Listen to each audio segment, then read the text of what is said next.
ਸਤਨਾਮ ਸ੍ਰੀ ਵਾਹਿਗੁਰੂ ਸਾਹਿਬ JIO. ਸੂਹੀ ਮਹੱਲਾ ਤੀਜਾ। ਕਾਇਆ ਕਾਮਣ ਅਤ ਸੁਵਾਲਿਆਓ, ਪਿਰ ਵਸੈ ਜਿਸ ਨਾਲੇ। ਪਿਰ ਸੱਚੇ ਤੇ ਸਦਾ ਸੁਹਾਗਣਾ, ਗੁਰ ਕਾ ਸ਼ਬਦ ਸੰਭਾਲੇ। ਹਰ ਕੀ ਭਗਤ ਸਦਾ ਰੰਗ ਰਾਤਾ, ਹਉਮੈ ਵਿਚਾਹੁ ਜਾਲੇ। ਵਾਹੋ ਵਾਹੋ ਪੂਰੇ ਗੁਰ ਕੀ ਬਾਣੀ,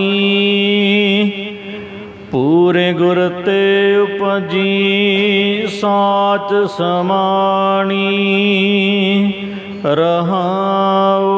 ਵਾਹਿਗੁਰੂ ਜੀ ਕਾ ਖਾਲਸਾ, ਵਾਹਿਗੁਰੂ ਜੀ ਕੀ ਫਤਿਹ। ਕੋਟ ਬ੍ਰਹਮੰਡਾਂ ਦੇ ਮਾਲਕ, ਜੁਗੋ ਜੁਗੀ ਅਟਲ ਸ਼ਬਦਾ ਅਵਤਾਰ। ਦਸਾਂ ਪਾਤਸ਼ਾਹੀਆਂ ਦੀ ਆਤਮਕ ਜੋਤ, ਧੰਨ ਧੰਨ ਸਤਿਗੁਰੂ ਸ੍ਰੀ ਗੁਰੂ ਗ੍ਰੰਥ ਸਾਹਿਬ ਸੱਚੇ ਪਾਤਸ਼ਾਹ ਜੀ ਮਹਾਰਾਜ ਜੀ ਦੀ ਪਾਵਨ ਪਵਿੱਤਰ ਹਜ਼ੂਰੀ ਦੇ ਵਿੱਚ ਜੁੜ ਮਿਲ ਬੈਠੀ ਗੁਰੂ ਰੂਪ ਗੁਰੂ ਖਾਲਸਾ ਸਾਧ ਸੰਗਤ ਜੀਓ। ਆਓ ਬੜੇ ਪਿਆਰ ਅਰ ਸਤਿਕਾਰ ਦੇ ਨਾਲ ਅੰਮ੍ਰਿਤ ਬਾਣੀ ਹਰ ਹਰ ਤੇਰੀ, ਸੁਣ ਸੁਣ ਹੋਵੇ ਪਰਮਗਤ ਮੇਰੀ। ਜਲਨ ਬੁਝੀ ਸੀਤਲ ਹੋਏ ਮਨੁਆ, ਸਤਿਗੁਰ ਕਾ ਦਰਸ਼ਨ ਪਾਈ ਜੀਓ। ਸਤਿਗੁਰਾਂ ਦੀ ਪਵਿੱਤਰ ਅੰਮ੍ਰਿਤ ਬਾਣੀ ਦੀ ਕਥਾ ਵਿਚਾਰ ਵਿਆਖਿਆ ਸੋ ਸਰਵਣ ਕਰਕੇ ਲਾਭ ਪ੍ਰਾਪਤ ਕਰੋ ਜੀ। ਤੀਜੇ ਪਾਤਸ਼ਾਹ ਜੀ ਦੀਆਂ ਅਸ਼ਟਪਦੀਆਂ ਚੱਲ ਰਹੀਆਂ ਹਨ, ਜਿਹਦੇ ਵਿੱਚ ਕੱਲ੍ਹ 1.5 ਅਸ਼ਟਪਦੀ ਦੀ ਕਥਾ ਹੋਈ ਸੀ ਔਰ ਇੱਥੇ ਵਿਸ਼ਰਾਮ ਦਿੱਤਾ। ਵਾਹੋ ਵਾਹੋ ਪੂਰੇ ਗੁਰ ਕੀ ਬਾਣੀ, ਪੂਰੇ ਗੁਰ ਤੇ ਉਪਜੀ ਸਾਚ ਸਮਾਣੀ। ਵਾਹੋ ਵਾਹੋ ਬਾਣੀ ਨਿਰੰਕਾਰ ਹੈ, ਤਿਸ ਜੀ ਬੜਬਰ ਨਾ ਕੋਏ। ਪੂਰੇ ਗੁਰਾਂ ਦੀ ਬਾਣੀ ਅਚਰਜ ਹੈ, ਅਚਰਜ ਹੈ, ਜੋ ਪੂਰਿਆਂ ਗੁਰਾਂ ਤੋਂ ਪੈਦਾ ਹੋਈ ਹੈ, ਮਹਾਰਾਜ ਦੇ ਹਿਰਦੇ ਵਿੱਚ ਸਮਾਈ ਹੋਈ ਹੈ। ਜੋ ਧੁਰ ਕੀ ਬਾਣੀ ਸਾਰੀਆਂ ਚਿੰਤਾਵਾਂ ਫਿਕਰਾਂ ਨੂੰ ਮਿਟਣ ਵਾਲੀ ਹੈ, ਉਹ ਵਾਹ ਹੈ, ਵਾਹ ਹੈ, ਅਚਰਜ ਹੈ, ਪੂਰਿਆਂ ਗੁਰਾਂ ਤੋਂ ਹੀ ਪ੍ਰਗਟ ਹੋਈ ਹੈ। ਧੁਰ ਕੀ ਬਾਣੀ ਆਈ, ਤਿਨ ਸਗਲੀ ਚਿੰਤ ਮਟਾਈ। ਕਰਮ ਅਕਰਮ ਵਿਚਾਰੀਐ, ਸੰਸਾ ਸੁਣ ਵੇਦ ਪੁਰਾਣ। ਸੰਸਾ ਸਦ ਹਿਰਦੈ ਵਸੈ, ਕੌਣ ਹਿਰੈ ਅਭਿਮਾਨ। ਵੇਦਾਂ ਸ਼ਾਸਤਰਾਂ ਦੇ ਪੜ੍ਹਨ ਸੁਣਨ ਤੋਂ ਮਨ ਵਿੱਚ ਸੰਸ਼ੇ ਉਤਪੰਨ ਹੁੰਦੇ ਹਨ, ਪਰ ਜੋ ਇਹ ਧੁਰ ਕੀ ਬਾਣੀ ਹੈ, ਇਸ ਬਾਣੀ ਦੇ ਪੜ੍ਹਨ ਸੁਣਨ ਤੋਂ ਪਰਮ ਸ਼ੰਕੇ ਨਿਵਰਤ ਹੋ ਕੇ ਬ੍ਰਹਮ ਦੇ ਵਿੱਚ ਬਿਰਤੀ ਜਾ ਅਭੇਦ ਹੁੰਦੀ ਹੈ। ਇਸ ਲਈ ਇਹ ਬਾਣੀ ਧਨਤਾ ਦੀ ਯੋਗ ਹੈ। ਇਸ ਤੋਂ ਅਗਲੀ ਕਥਾ ਸੁਣੋ ਜੀ। ਪਿਆਰ ਨਾਲ ਗੱਜ ਕੇ ਆਖੋ ਸਤਿਨਾਮ ਸ੍ਰੀ ਵਾਹਿਗੁਰੂ ਜੀ। ਸਤਨਾਮ ਸ੍ਰੀ ਵਾਹਿਗੁਰੂ ਸਾਹਿਬ ਜੀਓ। ਕਾਇਆ ਅੰਦਰ ਸਭ ਕੇ ਵਸੈ। ਤੀਜੇ ਪਾਤਸ਼ਾਹ ਸਤਿਗੁਰੂ ਅਮਰਦਾਸ ਸਾਹਿਬ ਜੀ ਫਰਮਾਉਂਦੇ ਨੇ, ਹੇ ਭਾਈ, ਇਸ ਕਾਇਆ ਸਰੀਰ ਦੇ ਅੰਦਰ ਸਭ ਕੁਝ ਹੀ ਵਸਦਾ ਹੈ। ਖੰਡ ਮੰਡਲ ਪਾਤਾਲਾ ਨੌ ਖੰਡ ਮੰਡਲ ਤੇ ਪਤਾਲ ਆਦਿਕ ਸਾਰਾ ਕੁਝ ਵਸਦਾ ਹੈ। ਅਰਥਾਤ ਜੋਗੀਆਂ ਦੇ ਮਤ ਅਨੁਸਾਰ ਜੋਗੀ ਲੋਕ ਧਿਆਨ ਲਾ ਕੇ ਪੈਰ ਤੋਂ ਲੱਕ ਤੱਕ ਪਤਾਲ ਮੰਨਦੇ ਨੇ। ਧੁਨੀ ਵਾਲੇ ਸਥਾਨ ਨੂੰ ਮਾਤਲੋ ਕਹਿੰਦੇ ਨੇ ਅਤੇ ਧੁਨੀ ਤੋਂ ਉੱਪਰ ਮਸਤਕ ਤੱਕ ਉੱਪਰਲੇ 7 ਆਕਾਸ਼ ਮੰਨਦੇ ਨੇ। ਵੇਦਾਂਤ ਮਤ ਅਨੁਸਾਰ ਵੇਦਾਂਤੀ ਕਹਿੰਦੇ ਨੇ ਕਿ ਬੁੱਧੀ ਦੇ ਅੰਦਰ ਸਾਰੇ ਪਦਾਰਥ ਕਲਪਿਤ ਹਨ। ਭਾਵ ਜਿਹੋ ਜਿਹੀ ਕੋਈ ਵਾਸ਼ਨਾ ਲੈ ਕੇ ਬੈਠਦਾ ਹੈ, ਜਿਤਨੇ ਪਦਾਰਥ ਵੇਖਦਾ ਹੈ, ਉਹ ਸਾਰੇ ਸੰਸਕਾਰ ਬੁੱਧੀ ਅੰਦਰ ਭਰੇ ਪਏ ਨੇ, ਜੋ ਬੁੱਧੀ ਵਿੱਚ ਅਕਸ਼ਰੂਪ ਹੋ ਕੇ ਪ੍ਰਤੀਤ ਹੁੰਦੇ ਹਨ। ਇਸੇ ਪ੍ਰਕਾਰ ਕਾਇਆ ਅੰਦਰ ਸਭ ਕਿਸ ਵਸੈ ਕਾਇਆ ਸਰੀਰ ਦੇ ਅੰਦਰ ਸਭ ਕੁਝ ਵਸਦਾ ਹੈ। ਖੰਡ ਮੰਡਲ ਪਾਤਾਲਾ ਸੋ 9 ਖੰਡਾਂ ਦੀ ਤਰ੍ਹਾਂ 9 ਟੁਕੜੇ, 4 ਲੱਤਾਂ ਦੇ, 4 ਬਾਹਾਂ ਦੇ ਅਤੇ 1 ਧੜ ਹਨ। ਮੰਡਲ ਤੋਂ ਭਾਵ ਵੱਖੋ ਵੱਖਰੇ ਅੰਗਾਂ ਤੋਂ ਹੈ ਅਤੇ ਪਤਾਲ ਤੋਂ ਪੈਰ ਨੇ ਜੋ ਇਸ ਸਰੀਰ ਦੇ ਵਿੱਚ ਵਸਦੇ ਨੇ।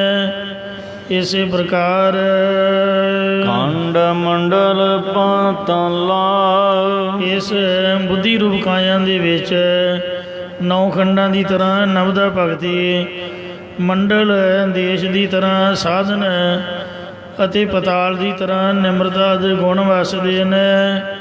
ਇਸੇ ਪ੍ਰਕਾਰ ਕਾਇਆ ਅੰਦਰ ਸਭ ਕਿਸ ਵਸੈ ਈਸ਼ਰ ਦੀ ਵਿਰਾਟ ਰੂਪ ਕਾਇਆ ਦੇ ਵਿੱਚ ਪ੍ਰਤੱਖ 9 ਖੰਡ, ਖੰਡ ਮੰਡਲ ਪਾਤਾਲਾ ਪ੍ਰਤੱਖ 9 ਖੰਡ, ਮੰਡਲ 400 ਕੋਹ ਦਾ ਗੋਲਾਕਾਰ ਇਲਾਕਾ।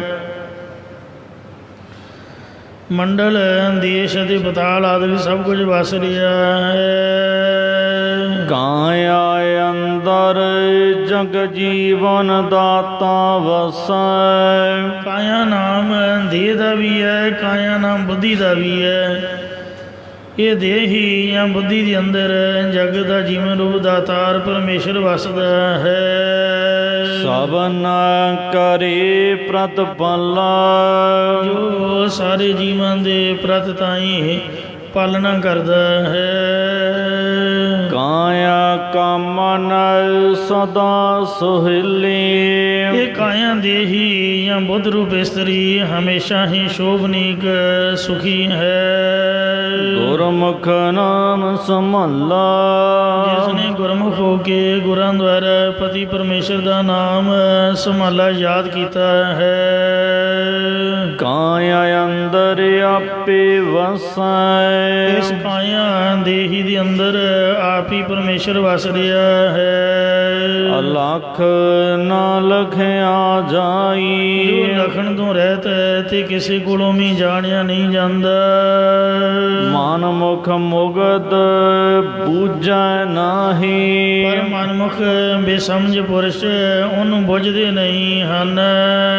ਬਾਹਰ ਪਾਲਣ ਜਾਈ ਸਗੋਂ ਬਾਹਰ ਜੰਗਲਾਂ ਆਦਿਕ ਵਿੱਚ ਲੱਭਣ ਲਈ ਜਾਂਦੇ ਨੇ। ਸਤਿਗੁਰ ਸੇਵੇ ਸਦਾ ਸੁਖ ਪਾਏ ਜਿਹੜੇ ਸਤਿਗੁਰੂ ਸਾਹਿਬ ਜੀ ਦੀ ਸੇਵਾ ਟਹਿਲ ਕਰਦੇ ਨੇ ਉਹ ਹਮੇਸ਼ਾ ਆਤਮਿਕ ਆਨੰਦ ਨੂੰ ਪਾ ਲੈਂਦੇ ਨੇ। ਸਤਿਗੁਰ ਲੱਖ ਦਿੱਤਾ ਲਖਾਈ ਕਿਉਂਕਿ ਸਤਿਗੁਰੂ ਜੀ ਨੇ ਲਖਣ ਤੋਂ ਰਹਿਤ ਸਰੂਪ ਲਕਸ਼ਣਾ ਬਿਰਤੀ ਕਰਕੇ ਲਖਾ ਜਨਾ ਦਿੱਤਾ ਹੈ। ਕਾਇਆ ਅੰਦਰ ਰਤਨ ਪਦਾਰਥ ਇਸ ਕਾਇਆ ਜਿਹੜੀ ਦੇਹ ਹੈ, ਬੁੱਧੀ ਹੈ, ਇਹਦੇ ਵਿੱਚ ਵੈਰਾਗ ਰੂਪੀ ਰਤਨ ਹੈ, ਧਰਮ ਅਰਥ ਕਾਮ ਮੋਖ ਰੂਪ ਪਦਾਰਥ ਭਗਤ ਭਰੇ ਭੰਡਾਰਾ ਅਤੇ ਭਗਤੀ ਦੇ ਖਜ਼ਾਨੇ ਭਰੇ ਪਏ ਹਨ। ਇਸ ਕਾਇਆ ਅੰਦਰ 9 ਖੰਡ ਪ੍ਰਿਥਵੀ ਇਸ ਕਾਇਆ ਦੇਹ ਦੇ ਅੰਦਰ 9 ਖੰਡ ਧਰਤੀ ਹਾਟ ਪਟਣ ਬਾਜ਼ਾਰਾ ਹਟ ਸ਼ਹਿਰ ਅਤੇ ਬਾਜ਼ਾਰ ਆਦਿਕ ਹਨ। ਇਸੇ ਪ੍ਰਕਾਰ ਹਾਟ ਪਟਣ ਬਾਜ਼ਾਰਾ ਸ਼ੁਰੂ ਤੋਂ ਪੜ੍ਹ ਦੋ,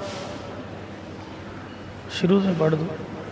ਇਸ ਕਾਇਆ ਅੰਦਰ ਨੌ ਖੰਡ ਪ੍ਰਿਥਵੀ ਇਸ ਕਾਇਆ ਦੇ ਦੇਹ ਦੇ ਅੰਦਰ ਧਰਤੀ ਦੇ 9 ਜੋੜ ਜਾਂ 9 ਗੋਲਕਾਂ, ਪ੍ਰਿਥਵੀ ਤੋਂ ਭਾਵ ਲੱਕ ਅਤੇ ਹਾਟ ਪਟਣ ਬਾਜ਼ਾਰਾ ਹਾਟ ਤੋਂ ਹਿਰਦਾ, ਪਟਣ ਤੋਂ ਭਾਵ ਦਸਵਾਂ ਦੁਆਰ ਤੇ ਬਾਜ਼ਾਰ ਤੋਂ ਭਾਵ 10 ਇੰਦਰੀਆਂ ਹਨ। ਇਸੇ ਪ੍ਰਕਾਰ ਇਸ ਕਾਇਆ ਅੰਦਰ ਨੌ ਖੰਡ ਪ੍ਰਿਥਵੀ ਇਸ ਦੇਹ ਜਾਂ ਬੁੱਧੀ ਦੇ ਅੰਦਰ 9 ਖੰਡਾਂ ਦੀ ਰਚਨ ਵਾਲਾ ਭੂਮਾਰੂ ਬ੍ਰਹਮ ਅੰਦਰ ਹੀ ਵਸਦਾ। ਹਾਟ ਪਟਣ ਬਾਜ਼ਾਰਾ ਜੋ ਕਿ ਸੋ 9 ਖੰਡਾਂ ਰੂਪੀ ਹਟ, 9 ਖੰਡਾਂ ਦੇ ਰਚਨ ਵਾਲਾ ਪ੍ਰਿਥਵੀ ਭੂਮਾਰੂ ਬ੍ਰਹਮ ਇਸ ਕਾਇਆ ਦੇ ਅੰਦਰ ਵਸਦਾ ਹੈ। ਜਿਹਨੇ 9 ਖੰਡਾਂ ਰੂਪੀ ਹਟ, 7 ਦੀਪਾਂ ਰੂਪੀ ਜਿਹੜੇ ਸ਼ਹਿਰ ਨੇ ਅਨੇਕਾਂ ਬ੍ਰਹਮੰਡਾਂ ਰੂਪ ਬਾਜ਼ਾਰ ਬਣਾਏ ਹੋਏ ਹਨ। ਇਸ ਕਾਇਆ ਅੰਦਰ ਨਾਮ ਨੌ ਨਿਧ ਇਸ ਕਾਇਆ ਦੇਹ ਦੇ ਅੰਦਰ ਨਾਮ ਅਤੇ 9 ਨਦੀਆਂ ਵੀ ਹਨ, ਜਾਂ 9 ਨਦੀਆਂ ਦੇ ਦੇਣ ਵਾਲਾ ਨਾਮ ਹੈ। ਪਾਈਐ ਗੁਰ ਕਾ ਸ਼ਬਦ ਵਿਚਾਰਾ ਜੋ ਗੁਰੂ ਸਾਹਿਬ ਜੀ ਦੇ ਉਪਦੇਸ਼ ਦੀ ਵਿਚਾਰ ਕਰਕੇ ਪ੍ਰਾਪਤ ਕਰੀਦਾ ਹੈ। ਕਾਇਆ ਅੰਦਰ ਤੋਲ ਤੁਲਾਵੈ ਇਸ ਕਾਇਆ ਦੇਹ ਦੇ ਵਿੱਚ ਬ੍ਰਹਮ ਦੀ ਵਿਚਾਰ ਨੂੰ ਵਿਚਾਰੀਦਾ ਹੈ। ਆਪੇ ਤੋਲਣ ਹਾਰਾ ਪਰ ਆਪ ਹੀ ਪਰਮੇਸ਼ਰ ਵਿਚਾਰਨ ਵਾਲਾ ਹੈ। ਆਪੇ ਖੰਡਾ ਆਪ ਤਰਾਜੀ ਬ੍ਰਵ ਆਪੇ ਤੋਲ ਤੁਲਾਇਆ। ਆਪੇ ਸਾਹੂ ਆਪੇ ਵਣਜਾਰਾ ਆਪੇ ਵਣਜ ਕਰਾਇਆ। ਸੋ ਆਪ ਹੀ ਖੰਡਾ ਰੂਪ ਹੈ, ਤਕੜੀ ਹੈ, ਅਤੇ ਆਪ ਹੀ ਵਿੱਚ ਬਹਿ ਕੇ ਆਪਣੇ ਆਪ ਨੂੰ ਤੋਲਣ ਵਾਲਾ ਜਾਂ ਜੀਵਾਂ ਨੂੰ ਤੋਲਣ ਵਾਲਾ, ਉਹਨਾਂ ਦੇ ਕਰਮਾਂ ਦੀ ਵਿਚਾਰ ਕਰਨ ਵਾਲਾ, ਪਾਲਣਾ ਲੈਤਾ ਕਰਨ ਵਾਲਾ ਹੈ। ਏਹੋ ਮਨ ਰਤਨ ਜਵਾਹਰ ਮਾਨਕ ਇਸ ਮਨ ਦੇ ਅੰਦਰ ਰਤਨਾਂ ਦੀ ਤਰ੍ਹਾਂ ਵੈਰਾਗ, ਜਵਾਹਰ ਦੀ ਤਰ੍ਹਾਂ ਗਿਆਨ ਅਤੇ ਮਾਨਕਾਂ ਦੀ ਤਰ੍ਹਾਂ ਸ਼ਰਵਣ ਮੰਨਣ ਆਦਿਕ ਸਾਧਨਾ ਹਨ। ਤਿਸ ਕਾ ਮੂਲ ਅਫਾਰਾ ਉਹਨਾਂ ਸਾਧਨਾਂ ਦਾ ਬਹੁਤ ਮੁੱਲ ਵੀ ਹੈ। ਮੂਲ ਕਿਤਹਿ ਨਾਮ ਪਾਈਆ ਨਾਹੀ ਪਰ ਇਹਨਾਂ ਦੇ ਬਹੁਤੇ ਮੁੱਲ ਕਰਕੇ ਕਿਤੋਂ ਵੀ ਨਾਮ ਨਹੀਂ ਪਾਈਦਾ। ਨਾਮ ਪਾਈਆ ਗੁਰ ਵਿਚਾਰਾ ਇਹ ਨਾਮ ਦਾ ਗੁਰੂ ਸਾਹਿਬ ਦੇ ਸ਼ਬਦ ਦੀ ਵਿਚਾਰ ਨੂੰ ਧਾਰਨ ਕਰਕੇ ਹੀ ਪਾਈਦਾ ਹੈ। ਗੁਰਮੁਖ ਹੋਵੈ ਸੋ ਕਾਇਆ ਖੋਜੈ ਜੋ ਗੁਰਾਂ ਦੁਆਰਾ ਗੁਰਮੁਖ ਹੁੰਦਾ ਹੈ ਉਹ ਆਪਣੀ ਦੇਹ ਬੁੱਧੀ ਨੂੰ ਖੋਜਦਾ ਹੈ। ਹੋਰ ਸਭ ਭਰਮ ਭੁਲਾਈ ਬਾਕੀ ਹੋਰ ਸਾਰੀ ਸ੍ਰਿਸ਼ਟੀ ਭਰਮ ਕਰਕੇ ਭੁੱਲਣ ਵਿੱਚ ਆ ਰਹੀ ਹੈ।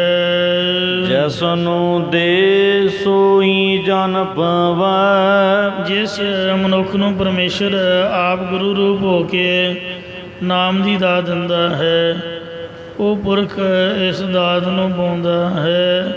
ਦਾਤ ਦਾਤ ਰੱਖੀ ਹੱਥ ਆਪਣੇ, ਜਿਸ ਭਾਵੈ ਤਿਸ ਦੇਈ।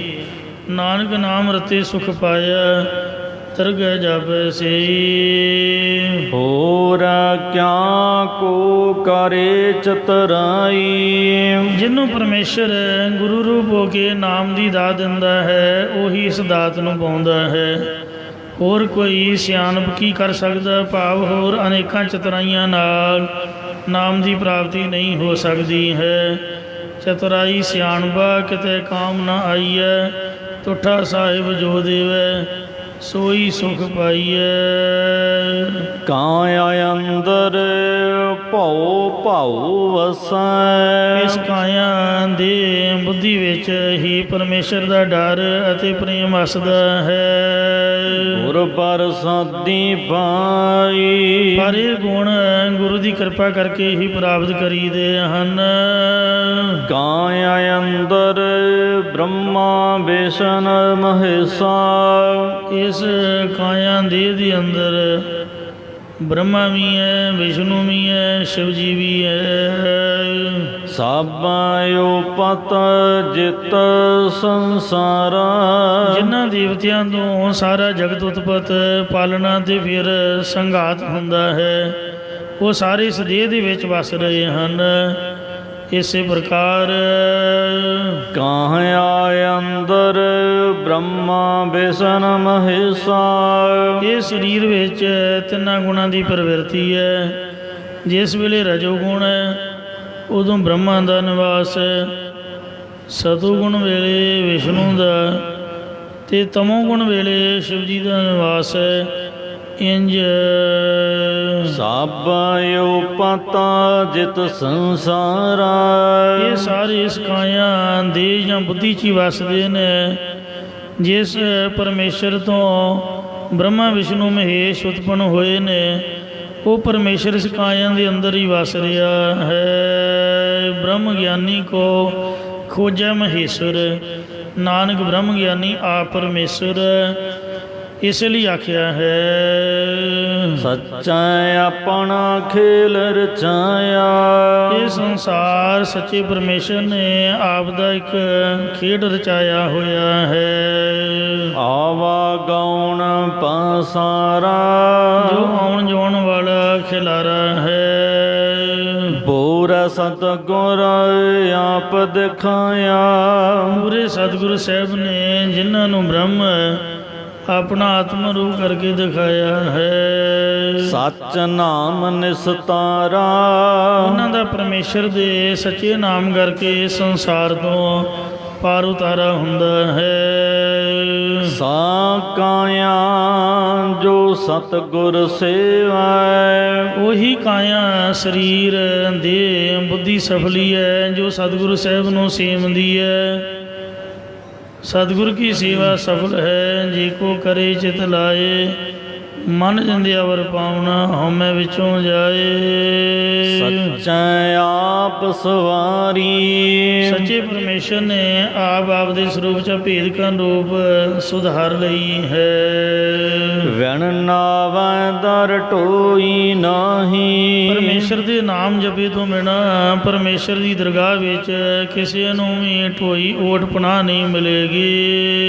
तां जम करे खुवारी ਤਾਂ ਯਮਰਾਜ ਵੀ ਨਾਮ ਹੀ ਨੇ ਪੁਰਸ਼ਾਂ ਨੂੰ ਖਰਾਬ ਕਰੇਗਾ, ਭਾਵ ਦੰਡ ਦੇਵੇਗਾ।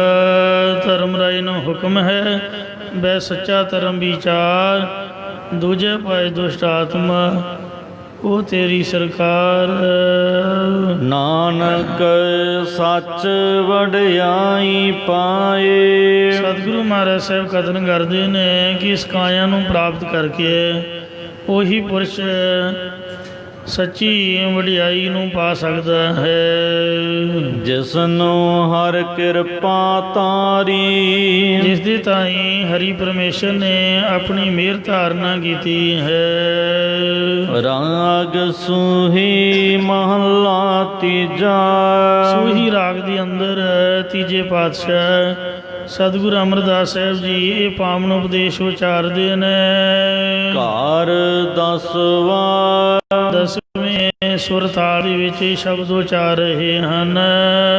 ਇੱਕ ਓੰਕਾਰ ਇੱਕ ਅਦੁੱਤੀ ਬ੍ਰਹਮ ਓੰਕਾਰ ਜੋ ਸਰਬ ਦਾ ਪ੍ਰਕਾਸ਼ਕ ਹੈ। ਸਤਿਗੁਰ ਪ੍ਰਸਾਦ ਸਤ ਹੈ, ਚਿਤ ਹੈ ਤੇ ਆਨੰਦ ਰੂਪ ਹੈ। ਇਹ 24 ਪੌੜੀਆਂ ਵਾਲੀ ਅਸ਼ਟਪਦੀ ਮਹਾਰਾਜ ਉਚਾਰਦੇ ਨੇ। ਦੁਨੀਆ ਨਾ ਸਾਲਾਹੇ ਸਾਡਾ ਕੰਮ ਕੀ ਹੈ, ਜਿਹਦੇ ਨਾਲ ਸਾਡੀ ਬਣਦੀ ਹੈ ਅਸੀਂ ਉਹਦੀ ਸਿਫਤ ਦੇ ਪੜੁੱਲ ਬੰਨ੍ਹਦੇ ਨਹੀਂ ਥੱਕਦੇ ਹਾਂ ਕਿ ਫਲਾਣਾ ਆਦਮੀ ਤਾਂ ਬਹੁਤ ਚੰਗਾ ਹੈ ਜੀ, ਬਹੁਤ ਚੰਗਾ ਹੈ। ਜਿਸ ਦਿਨ ਉਹਦੇ ਨਾਲ ਵਿਗੜ ਗਈ ਫਿਰ ਆਪਾਂ ਕਹਿਣਾ ਵੀ ਉਹ ਮਾੜਾ ਹੈ। ਤੇ ਇਸ ਲਈ ਵਾਧੂ ਦੀ ਜ਼ਬਾਨ ਘਸਾਈ। ਜਿਸ ਤਰ੍ਹਾਂ ਦਾ ਰੱਬ ਨੇ ਬੰਦਾ ਬਣਾਇਆ ਰਹਿਣਾ ਤਾਂ ਉਸ ਤਰ੍ਹਾਂ ਦਾ ਹੀ ਆ। ਸਾਡੇ ਕਹਿਣ ਨਾਲ ਚੰਗਾ ਨਹੀਂ ਹੁੰਦਾ, ਸਾਡੇ ਕਹਿਣ ਨਾਲ ਮਾੜਾ ਨਹੀਂ ਹੁੰਦਾ। ਸੋ ਚੰਗੇ ਤੇ ਮਾੜੇ ਸਭ ਪਰਮੇਸ਼ਰ ਦੀ ਰਚਨਾ ਹੈ। ਇਸ ਲਈ ਕਿਸੇ ਨੂੰ ਨਿੰਦਣ ਦੀ ਬਜਾਏ ਜਾਂ ਕਿਸੇ ਦੀ ਸਿਫਤ ਕਰਨ ਦੀ ਬਜਾਏ ਕਿਉਂ ਨਾ ਪਰਮਾਤਮਾ ਦਾ ਨਾਮ ਜਪਿਆ ਜਾਏ, ਉਹਦੀ ਬਾਣੀ ਪੜ੍ਹੀ ਜਾਏ। ਜੇ ਸਿਫਤ ਕਰਨੀ ਹੈ ਇੱਕ ਵਾਹਿਗੁਰੂ ਦੀ ਕੀਤੀ ਜਾਏ। ਦੁਨੀਆ ਨੂੰ ਕਦੀ ਵੀ ਨਾ ਸਲਾਈਏ। ਸੋ ਇੱਕੋ ਇੱਕ ਪਰਮੇਸ਼ਰ ਅਕਾਲ ਪੁਰਖ ਵਾਹਿਗੁਰੂ ਦੀ ਸਿਫਤ ਕਰੀਏ, ਕਿਉਂਕਿ ਜਿਹੜੀ ਦੁਨੀਆ ਹੈ ਇਹਦੇ ਕਈ ਰੂਪ ਹਨ ਜਿਹੜੇ ਅਸੀਂ ਵੇਖੇ ਨਹੀਂ ਹੁੰਦੇ। ਇੱਕ ਰੂਪ ਦੀ ਆਪਾਂ ਸਿਫਤ ਕਰਦੇ ਹਾਂ, ਜਦੋਂ ਰੂਪ ਬਦਲ ਲੈਂਦਾ ਫਿਰ ਆਪਾਂ ਨਿੰਦਿਆ ਕਰਨ ਲੱਗ ਪੈਂਦੇ ਹਾਂ। ਇੱਕੋ ਇੱਕ ਪਰਮਾਤਮਾ ਹੈ ਜਿਹੜਾ ਸਿਫਤਾਂ ਵਾਲਾ ਹੈ, ਜਿਹੜਾ ਗੁਣਾਂ ਵਾਲਾ ਹੈ, ਜਿਹਦੇ 'ਚ ਔਗਣ ਕੋਈ ਨਹੀਂ ਹੈ, ਸਾਰੇ ਗੁਣ ਹੀ ਗੁਣ ਹਨ। ਇਸ ਲਈ ਮਹਾਰਾਜ ਕਹਿੰਦੇ ਨੇ ਜਿਹੜੀ ਝੂਠੀ ਦੁਨੀਆ ਹੈ ਕਦੀ ਵੀ ਉਹਦੀ ਸਲੋਤਾ ਨਾ ਕਰੋ। ਅੱਜ ਕੱਲ੍ਹ ਦੇ ਪੰਜਾਬੀ ਗਾਣਿਆਂ ਦੇ ਵਿੱਚ ਇੱਕੋ ਹੀ ਗੱਲ ਸਰੀਰ ਦੀ ਸਿਫਤ ਕੀਤੀ ਜਾਂਦੀ ਹੈ, ਪਰ ਰੱਬ ਨਾ ਕਰੇ ਕਿਤੇ ਕੋਈ ਰਾਹ ਜਾਂਦਿਆਂ ਸੱਟ ਪੇਟ ਲੱਗ ਜਾਏ ਜਾਂ ਕੋਈ ਐਕਸੀਡੈਂਟ ਕਿਸੇ ਵੀ ਤਰੀਕੇ ਨਾਲ, ਉਹ ਸਾਰੀ ਰੂਪ ਰੇਖਾ ਵਿਗੜ ਜਾਏਗੀ। ਇਸ ਲਈ ਇਹ ਸੁੰਦਰਤਾ ਜੋ ਵੀ ਹੈ ਪਰਮਾਤਮਾ ਦੀ ਦਿੱਤੀ ਹੋਈ ਹੈ। ਜਿਨ੍ਹੇ ਦਿੱਤੀ ਹੈ ਸਿਫਤ ਉਹਦੀ ਕਰਨੀ ਬਣਦੀ ਹੈ। ਇਹ ਨਹੀਂ ਵੀ ਸ਼ੀਸ਼ੇ ਵਿੱਚ ਸਾਰੀ ਸਾਰੀ ਦਿਹਾੜੀ ਮੂੰਹ ਵੇਖਦੇ ਰਹੋ ਜਾਂ ਇੱਕ ਦੂਜੇ ਦੀ ਸਿਫਤ ਕਰਦੇ ਰਹੋ। ਦਰਸ਼ਨ ਮਹਾਰਾਜ ਦੇ ਨੇ, ਸਿਫਤ ਪਰਮਾਤਮਾ ਦੀ ਹੈ। ਇਸ ਲਈ ਜੋ ਸ੍ਰਿਸ਼ਟੀ ਦੀ ਸ਼ਲਾਘਾ ਹੈ ਇਹ ਕਦੀ ਵੀ ਨਾ ਕਰਿਆ ਕਰੋ। ਦੁਨੀਆ ਨਾ ਸਾਲਾਹੇ। ਮਹਾਰਾਜ ਕਹਿੰਦੇ ਜਿਹੜੀ ਦੋ ਨੀਹਾਂ ਵਾਲੀ ਹੈ, ਜਿਹੜੀ ਜੰਮੀ ਉਹ ਮਰੇਗੀ ਵੀ। ਬੰਦਾ ਬਜ਼ੁਰਗ ਵੀ ਹੁੰਦਾ, ਇਉਂ ਸ੍ਰਿਸ਼ਟੀ ਦੀ ਸ਼ਲਾਘਾ ਕਦੀ ਵੀ ਨਾ ਕਰਿਆ ਕਰੋ। ਜੋ ਮਰ ਵੰਸੀ। ਜੋ ਮਰ ਕੇ ਚਲੀ ਜਾਂਦੀ ਹੈ ਜਾਂ ਦੁਨੀਆ ਮਾਇਆ ਦੀ ਸਿਫਤ ਨਾ ਕਰਿਆ ਕਰੋ। ਜੋ ਮਰਨ ਤੋਂ ਬਾਅਦ ਛੱਡ ਕੇ ਹੋਰਨਾਂ ਕੋਲ ਚਲੀ ਜਾਂਦੀ ਹੈ। ਲੋਕਾਂ ਨਾ ਸਲਾਹੇ। ਇਸ ਦੁਨੀਆ ਵਿਚਲੇ ਲੋਕਾਂ ਦੀ ਕਦੀ ਵੀ ਸਲੋਤਾ ਨਾ ਕਰੋ। ਰਾਜਨੀਤੀ ਵਿੱਚ ਲਿਖਿਆ ਹੈ, ਚਨਾਕਾ ਰਾਜਨੀਤੀ ਵਿੱਚ, ਅਬਲਾ ਸੁਤ ਊਪ ਕਵੀ ਨਾ ਕਹੈ। ਘਰਵਾਲੀ ਦੀ ਤੇ ਪੁੱਤਰ ਦੀ ਉਪਮਾ ਜ਼ਿੰਦਗੀ ਵਿੱਚ ਕਦੀ ਭੁੱਲ ਕੇ ਵੀ ਨਾ ਕਹੇ। ਆਪਦੇ ਪੁੱਤਰ ਦੀ ਤੇ ਘਰਵਾਲੀ ਦੀ ਉਪਮਾ ਕਦੀ ਵੀ ਨਾ ਆਖੇ। ਜਿਹੜੀ ਨੌਕਰ ਦੀ ਉਪਮਾ ਹੈ ਉਹ ਦੋ ਸ਼ਬਦਾਂ ਵਿੱਚ ਨਿਬੇੜ ਦੇਵੇ। ਉਹ ਵੀ ਉਦੋਂ ਕਰੇ ਜਦੋਂ ਬਹੁਤ ਉਹ ਕਠਿਨ ਕੰਮ ਕਰਕੇ ਆਵੇ।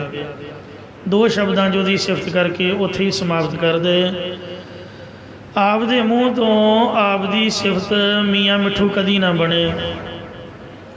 ਇਹ ਹੋਸ਼ਾਪੁਣਾ ਹੈ। ਕਈ ਮੇਰੇ ਵਰਗੇ ਅਸੀਂ ਉੱਥੇ ਗਏ ਸੀ, ਅਸੀਂ ਆਹ ਕੀਤਾ ਸੀ, ਅਸੀਂ ਆਪਦੇ ਆਪ ਨੂੰ ਬਹੁ ਵਚਨ ਕਰਕੇ ਬੋਲਣਾ ਅਤੇ ਦੂਜੇ ਨੂੰ ਤੂੰ ਆਉਂਦਾ ਨਹੀਂ ਓਏ, ਤੂੰ ਆਹ ਨਹੀਂ ਕਰਦਾ, ਦੂਜੇ ਨੂੰ ਤੂੰ ਕਹਿਣਾ। ਆਪਣੇ ਆਪ ਨੂੰ ਅਸੀਂ ਤੁਸੀਂ ਕਹਿਣਾ, ਦੂਜੇ ਨੂੰ ਤੂੰ ਕਹਿਣਾ। ਇਹ ਆਪਦੀ ਸਿਫਤ ਕਦੀ ਵੀ ਨਾ ਕਰੇ ਕਿ ਮੈਂ ਬਹੁਤ ਚੰਗਾ, ਮੈਂ ਬੜੇ ਚੰਗੇ ਕੰਮ ਕੀਤੇ ਨੇ। ਇਹ ਤਾਂ ਦੁਨੀਆ ਜਾਣਦੀ ਹੈ ਨਾ ਵੀ ਆਪਾਂ ਕਿੰਨੇ ਕੁ ਚੰਗੇ ਆ। ਜਿਹੜਾ ਸਾਡੇ ਬੈਨੀਫਿਟ 'ਚ ਅਸੀਂ ਉਹ ਕਰਦੇ ਹਾਂ, ਜਿਹਦਾ ਸਾਨੂੰ ਕੋਈ ਲਾਭ ਨਹੀਂ ਅਸੀਂ ਕਦੀ ਵੀ ਕਰਕੇ ਰਾਜੀ ਨਹੀਂ। ਸੋ ਗੁਰੂ ਜੀ ਦੀ ਸਿਫਤ ਮਹਾਰਾਜ ਦੀ ਹਜ਼ੂਰੀ 'ਚ ਉਹਨਾਂ ਦੇ ਸਨਮੁਖ ਕਰੇ। ਜਿਹੜੇ ਲੋਕ ਨੇ, ਲੋਕ ਰਿਸ਼ਤੇਦਾਰ ਮਿੱਤਰ ਦੋਸਤ, ਇਹਨਾਂ ਲੋਕਾਂ ਦੀ ਸ਼ਲਾਘਾ ਕਦੀ ਵੀ ਨਾ ਕਰੇ। ਜੋ ਮਰ ਖਾਕ ਥੀ।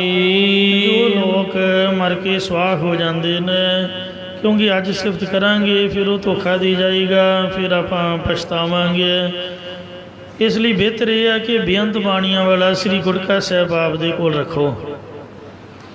5 ਬਾਣੀਆਂ ਸੁਖਮਨੀ ਸਾਹਿਬ ਤਾਂ ਪੜ੍ਹਦੇ ਹੀ ਹੋ, ਜੇ ਟਾਈਮ ਹੋਵੇ ਤੇ ਹੋਰ ਬਾਣੀ ਅਕਾਲ ਉਸਤਤ ਹੋ ਗਈ ਜਾਂ ਦੱਖਣੀ ਓਅੰਕਾਰ 5 ਗ੍ਰੰਥੀ ਦੀ ਬਾਣੀ, ਆਸਾ ਦੀ ਵਾਰ, ਕੁਛ ਵੀ ਬਾਣੀ ਉਹ ਗੁਟਕੇ ਸਾਹਿਬ ਦੇ ਨਾਲ ਆਪਣਾ ਦਿਲ ਲਾਈਏ। ਫਜ਼ੂਲ ਦੀ ਜ਼ਬਾਨ ਕਸਾਈ ਵੇ ਸਮਾਂ ਖਰਾਬ ਨਾ ਕਰੀਏ। ਜਿੰਨੇ ਮਾਰੀ ਜਾਣਾ ਉਹਦੀ ਸਿਫਤ ਕਾਹਦੀ ਕਰਨੀ ਹੈ? ਰੱਬ ਦੀ ਸਿਫਤ ਕਰੋ, ਗੁਰੂ ਦੀ ਕਰੋ, ਜਿਹੜਾ ਹਮੇਸ਼ਾ ਜਿਉਂਦਾ ਹੈ। ਸਰੀਰ ਤਾਂ ਨਾਸਵੰਤ ਹਨ। ਵਾਹੋ ਮੇਰੇ ਸਾਹਿਬਾਂ ਵਾਹੋ। ਇਸ ਲਈ ਗੱਜ ਕੇ ਆਖੋ ਸਤਨਾਮ ਸ੍ਰੀ ਵਾਹਿਗੁਰੂ। ਇੰਜ ਕਹੋ ਕਿ ਮੇਰੇ ਮਾਲਕ ਵਾਹਿਗੁਰੂ ਤੂੰ ਵਾਹੋ ਧਨ ਹੈ, ਤੂੰ ਧਨ ਹੈ, ਅਚਰਜ ਰੂਪ ਤੇ ਵਾਹੋ ਪ੍ਰੇਰਕ ਹੈ। ਭਾਵ ਵਾਹਿਗੁਰੂ ਵਾਹਿਗੁਰੂ ਕਰਨਾ ਪਰਮਾਤਮਾ ਦੀ ਸਿਫਤ ਹੈ। ਇੰਗਲਿਸ਼ ਦਾ ਵਰਡ ਹੈ ਬਿਊਟੀਫੁੱਲ, ਉਹ ਤੋਂ ਬਾਅਦ ਹੈ ਵੈਰੀ ਬਿਊਟੀਫੁੱਲ। ਇੱਕ ਹੈ ਨਾਈਸ, ਦੂਜਾ ਵੈਰੀ ਨਾਈਸ ਤੇ ਜਾਂ ਗ੍ਰੇਟ। ਇਹ ਤੋਂ ਬਾਅਦ ਕੋਈ ਵਰਡ ਨਹੀਂ ਹੈ। ਪੰਜਾਬੀ ਕੋਸ਼ ਦੇ ਵਿੱਚ ਵੀ ਅਚਰਜ ਹੈ, ਵਿਸਮਾਦ ਹੈ, ਤੇ ਜਿੱਥੇ ਵਰਡ ਮੁੱਕ ਜਾਏ ਉੱਥੇ ਵਾਹ ਕਹੀਦਾ ਹੈ। ਵਾਹ ਦਾ ਅਰਥ ਅਚਰਜ ਵਿਸਮਾਦ ਹੀ ਹੈ। ਤੋ ਗੁਰੂ ਸਾਹਿਬ ਨੇ ਪਰਮਾਤਮਾ ਨੂੰ ਵਾਹੀ ਆਖਿਆ ਸਿਆਰੀ ਨਾਲ, ਜਿਹੜਾ ਗਿਆਨ ਦਾ ਹਨੇਰਾ ਦੂਰ ਕਰਕੇ ਗਿਆਨ ਦਾ ਪ੍ਰਕਾਸ਼ ਕਰਨੇ ਵਾਲਾ। ਵਾਹਿਗੁਰੂ ਕਹਿਣਾ ਉਹਦੀ ਸਿਫਤ ਹੈ। ਮਤਲਬ ਕਿ ਵਾਹਿਗੁਰੂ ਵਾਹਿਗੁਰੂ ਕਹਿੰਦੇ ਰਹੋ। ਆਪਦੇ ਮੂੰਹ ਤੋਂ ਕਿਸੇ ਦੀ ਸਿਫਤ ਕਰਨ ਦੀ ਬਜਾਏ ਵਾਹਿਗੁਰੂ ਵਾਹਿਗੁਰੂ ਕਹਿੰਦੇ ਰਹੋ। ਗੁਰੂ ਸਾਹਿਬ ਦੀ ਸਿਫਤ ਦੀਆਂ ਸਾਖੀਆਂ ਸੁਣਾਓ, ਇੱਕ ਦੂਜੇ ਨਾਲ ਸਾਂਝੀਆਂ ਕਰੋ। ਮਹਾਰਾਜ ਦੇ ਮੂਲ ਮੰਤਰ 'ਚ ਇੱਕ ਓਅੰਕਾਰ ਸਤਨਾਮ ਕਰਤਾ ਪੁਰਖ, ਸਾਰੀ ਸਿਫਤ ਹੀ ਹੈ। ਇੰਜ ਕਹੋ ਵੀ ਮੇਰੇ ਮਾਲਕਾ, ਮੇਰੇ ਵਾਹਿਗੁਰੂ ਤੂੰ ਧੰਨ ਹੈ, ਧੰਨ ਹੈ। ਗੁਰਮੁਖਾ ਸਦਾ ਸਲਾਹੀਆ। ਗੁਰਮੁਖ ਜਨ ਗੁਰਾਂ ਦੁਆਰਾ ਹਮੇਸ਼ਾ ਹੀ ਉਸ ਵਾਹਿਗੁਰੂ ਨੂੰ ਸਲਾਹੁੰਦੇ ਨੇ। ਸੱਚਾ ਵੇ ਪਰਵਾਹੋ, ਜੋ ਤ੍ਰੈ ਕਾਲ ਆਬਾਦ ਰੂਪ ਸੱਚਾ ਤੇ ਬੇਪਰਵਾਹ ਬੇਮੁਹਤਾਜ ਹੈ। ਰਹਾਉ ਵਿਸ਼ਰਾਮ ਦੇ ਕੇ ਫਰਮਾਉਂਦੇ ਨੇ। ਦੁਨੀਆ ਕੇਰੀ ਦੋਸਤੀ, ਜੋ ਦੁਨੀਆ ਸ੍ਰਿਸ਼ਟੀ ਮਾਇਆ ਦੁਨਿਆਵੀ ਲੋਕਾਂ ਦੀ ਦੋਸਤੀ ਮਿੱਤਰਤਾ ਹੈ। ਮਨ ਮੁਖ ਦਾਜ ਮਰਾਨਾ, ਮਨਮੁਖ ਲੋਕ ਉਹਦੇ ਵਿੱਚ ਫਸ ਕੇ ਉਹਨਾਂ ਨਾਲ ਪ੍ਰੀਤ ਕਰਕੇ ਤ੍ਰਿਸ਼ਨਾ ਈਰਖਾ ਆਦਿ ਦੀ ਅੱਗ ਵਿੱਚ ਸੜ ਸੜ ਕੇ ਮਰਦੇ ਰਹਿੰਦੇ ਨੇ। ਮੁੰਡੇ ਕੁੜੀਆਂ ਇੱਕ ਦੂਜੇ ਨਾਲ ਪਹਿਲਾਂ ਗੱਲਬਾਤ ਸ਼ੁਰੂ ਕਰ ਲੈਂਦੇ ਨੇ ਅਤੇ ਬਾਅਦ ਦੇ ਵਿੱਚ ਜਦੋਂ ਐਂਡ ਹੁੰਦਾ ਹੈ ਫਿਰ ਲੜ ਪੈਂਦੇ ਨੇ, ਫਿਰ ਇੱਕ ਦੂਜੇ ਤੇਜ਼ਾਬ ਸੁੱਟਦੇ ਨੇ ਜਾਂ ਤਲਾਕ ਹੋ ਜਾਂਦੇ ਨੇ, ਇੱਕ ਦੂਜੇ ਨੂੰ ਮਾਰ ਸੁੱਟਦੇ ਨੇ। ਅਤੇ ਇੰਜ 100 ਵਿੱਚੋਂ 99 ਲੜਾਈਆਂ ਗਲਤ ਮਿੱਤਰਤਾ ਦੋਸਤਾਂ ਨਾਲ ਹੁੰਦੀਆਂ ਨੇ। ਸੋ ਪਹਿਲਾਂ ਗੱਲਬਾਤ ਸ਼ੁਰੂ ਕਰ ਲੈਣੀ, ਬਾਅਦ ਵਿੱਚ ਨਿਭਣੀ ਨਹੀਂ। ਇਸ ਲਈ ਜਿੱਥੇ ਵੱਧ ਮੋਹ ਹੋਵੇਗਾ ਓਨਾ ਹੀ ਉੱਥੇ ਝਗੜਾ ਉਤਪੰਨ ਹੋਵੇਗਾ। ਸੁਖਮਨੀ ਸਾਹਿਬ ਤੁਸੀਂ ਨਿੱਤ ਪੜ੍ਹਦੇ ਹੋ, ਪਾਤਸ਼ਾਹ ਦਾ ਬਚਨ ਹੈ, ਬਟਾਊ ਸਿਉ ਜੋ ਲਾਵੇ ਨੇਹ, ਤਾਕੋ ਹਾਥ ਨਾ ਆਵੇ ਕੇਹ। ਇਹ ਸਾਰੇ ਰਾਹੀ ਜੋਤੀ ਨੇ। ਜਿਸ ਤਰ੍ਹਾਂ ਟ੍ਰੇਨ ਦੇ ਵਿੱਚ, ਬੱਸ ਦੇ ਵਿੱਚ ਜਾਂ ਐਰੋਪਲੇਨ 'ਚ ਸਾਡੇ ਕੋਲ ਸਵਾਰੀਆਂ ਬੈਠੀਆਂ ਹੁੰਦੀਆਂ ਨੇ, ਉਹਨਾਂ ਕੁ ਚਿਰ ਉਹਨਾਂ ਦਾ ਸਾਥ ਹੈ ਜਿੰਨਾ ਚਿਰ ਅਸੀਂ ਸਫ਼ਰ ਦੇ ਵਿੱਚ ਆ। ਜਦੋਂ ਐਰੋਪਲੇਨ ਦੀ ਬਾਰੀ ਖੁੱਲ੍ਹ ਗਈ ਜਾਂ ਬੱਸ ਜਾਂ ਗੱਡੀ ਦੀ ਬਾਰੀ ਖੁੱਲ੍ਹ ਗਈ, ਉਤਰਦਿਆਂ ਸਾਰ ਹੀ ਉਹਦਾ ਮੂੰਹ ਦੂਜੇ ਪਾਸੇ ਦੱਪਦਾ ਕਿਸੇ ਪਾਸੇ। ਜੇ ਕੋਈ ਰਾਹੀ ਦੇ ਨਾਲ ਮੋਹ ਲਾਵੇਗਾ ਉਹਦੇ ਹੱਥ ਕੁਛ ਵੀ ਨਹੀਂ ਆਵੇਗਾ। ਇਉਂ ਦੁਨੀਆ ਦੀ ਮਿੱਤਰਤਾ ਦੋਸਤਾ ਰਾਹੀਆਂ ਦੀ ਤਰ੍ਹਾਂ ਹੈ। ਇਸ ਲਈ ਜਿਹੜੀ ਦੁਨੀਆ ਦੀ ਦੋਸਤੀ ਹੈ, ਇਹ ਫਰੈਂਡਸ਼ਿਪ ਹੈ, ਇਹ ਬਿਲਕੁਲ ਨਹੀਂ ਕਰਨੀ ਚਾਹੀਦੀ। ਸੰਤਾਂ ਦੇ ਨਾਲ ਆਪਦੀ ਮਿੱਤਰਤਾ ਪਾਓ। ਨਾਨਕ ਕਚੜਿਆਂ ਸਿਉ ਤੋੜ, ਢੂੰਡ ਸੱਜਣ ਸੰਤ ਪੱਕਿਆਂ, ਉਹੇ ਜੀਵਨ ਦੇ ਵਿਛੜ, ਉਹੇ ਮੋਇਆ ਨਾ ਜਾਹੀ ਛੋੜ।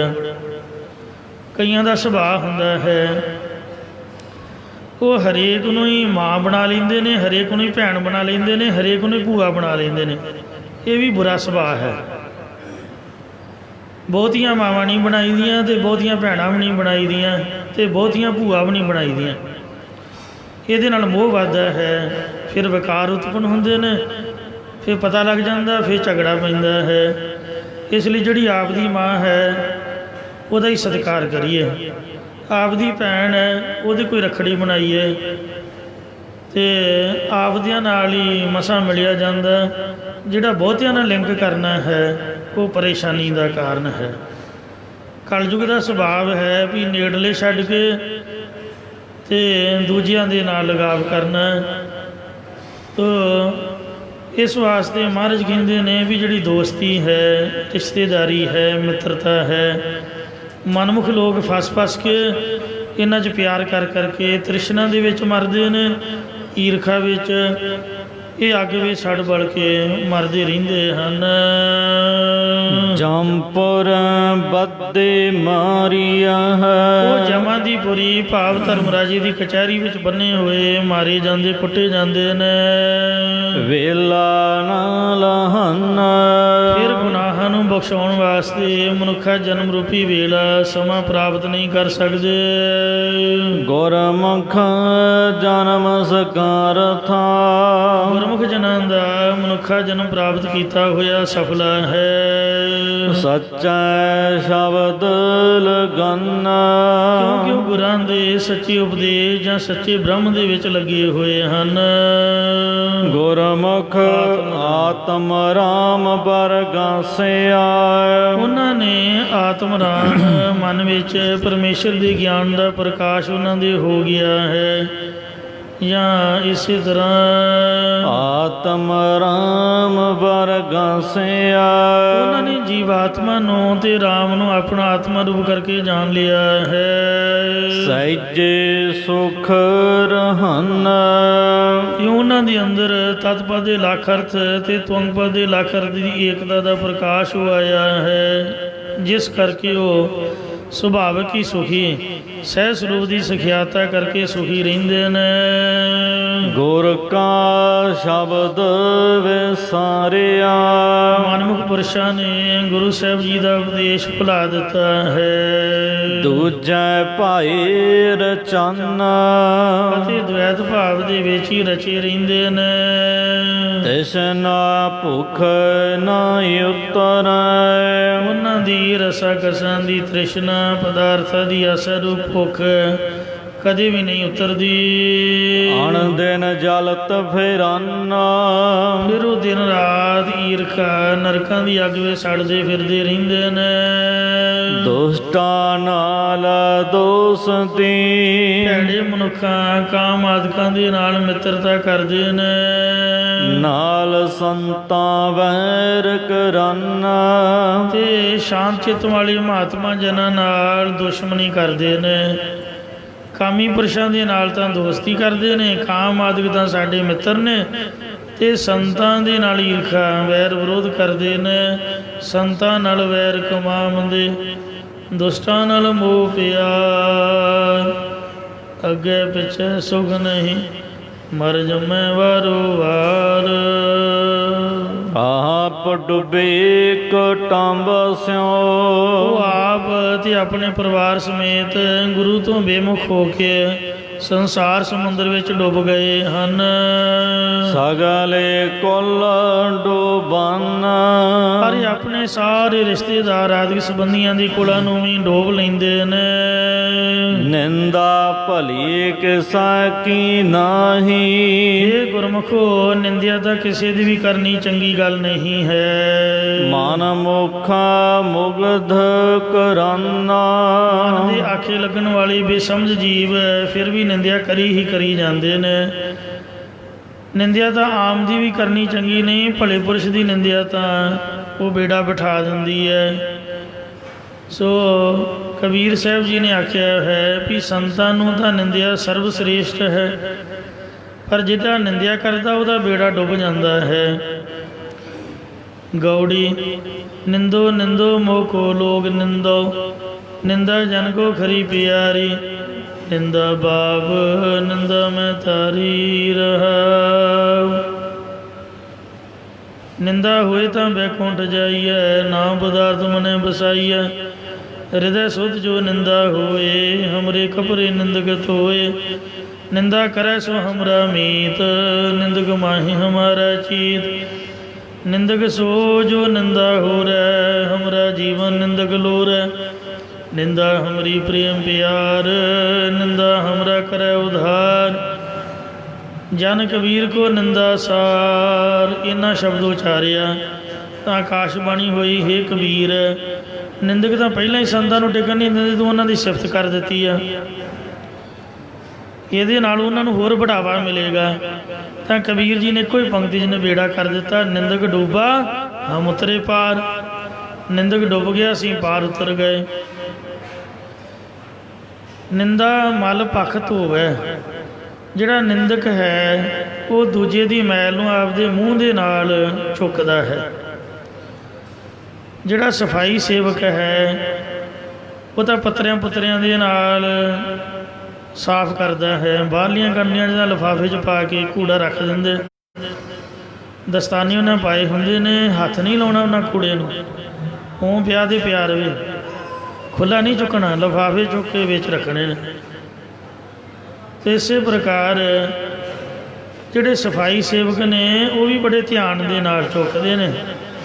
ਪਰ ਜਿਹੜਾ ਨਿੰਦਕ ਪੁਰਸ਼ ਹੈ ਉਹ ਦੂਜੇ ਦੀ ਮੈਲ ਨੂੰ, ਗੰਦਗੀ ਨੂੰ ਆਪਦੀ ਜ਼ੁਬਾਨ ਦੇ ਨਾਲ ਸਾਫ਼ ਕਰਦਾ ਹੈ। ਜਿਹਦੀ ਨਿੰਦਿਆ ਹੁੰਦੀ ਹੈ ਉਹਦੇ ਔਗਣ ਘਟੀ ਜਾਂਦੇ ਨੇ। ਜਿਹੜਾ ਨਿੰਦਿਆ ਕਰਨ ਵਾਲਾ ਹੈ ਉਹ ਸਾਰਾ ਹੀ ਭਾਰ ਚੁੱਕੀ ਫਿਰਦਾ ਹੈ। ਬਹੁਤੀ ਦੂਰ ਨਾ ਜਾਓ। ਆਪਾਂ ਹੰਕਾਰ ਵਿੱਚ ਨਿੰਦਿਆ ਕਰਦੇ ਹਾਂ, ਮੈਨੂੰ ਸਾਡੇ ਮਨ 'ਚ ਮਾਣ ਆ ਜਾਂਦਾ ਵੀ ਆਪਾਂ ਸਿੰਘ ਸਾਹਿਬ, ਬਾਕੀ ਤਾਂ ਐਵੇਂ ਤੁਰੇ ਫਿਰਦੇ ਨੇ। ਕਿਤੇ ਮਨ 'ਚ ਸੋਚ ਕੇ ਵੇਖ ਲਿਓ ਵੀ ਆਪਾਂ ਇੱਥੇ ਬੈਠੇ ਹਾਂ, ਦੂਜੇ ਤਾਂ ਆਏ ਹੋਈ ਨਹੀਂ। ਆਪਾਂ ਤਾਂ ਡੇਲੀ ਰਹਿ ਰਸ ਕਰਦੇ ਹਾਂ ਜਾਂ ਸੁਣਦੇ ਹਾਂ, ਦੂਜਿਆਂ ਨੂੰ ਤਾਂ ਪਤਾ ਹੀ ਨਹੀਂ ਰਹਿ ਰਸ ਕੀ ਹੁੰਦੀ ਆ। ਅਗਲੇ ਦਿਨ ਵੇਖ ਲਿਓ, ਤੁਹਾਨੂੰ ਟਾਈਮ ਨਹੀਂ ਲੱਗੂਗਾ, ਤੁਹਾਡੀ ਛੁੱਟ ਜਾਊਗੀ। ਅਤੇ ਜਿਹਦੇ ਬਾਰੇ ਸੋਚਿਆ ਉਹ ਬੈਠਾ ਹੋਊਗਾ।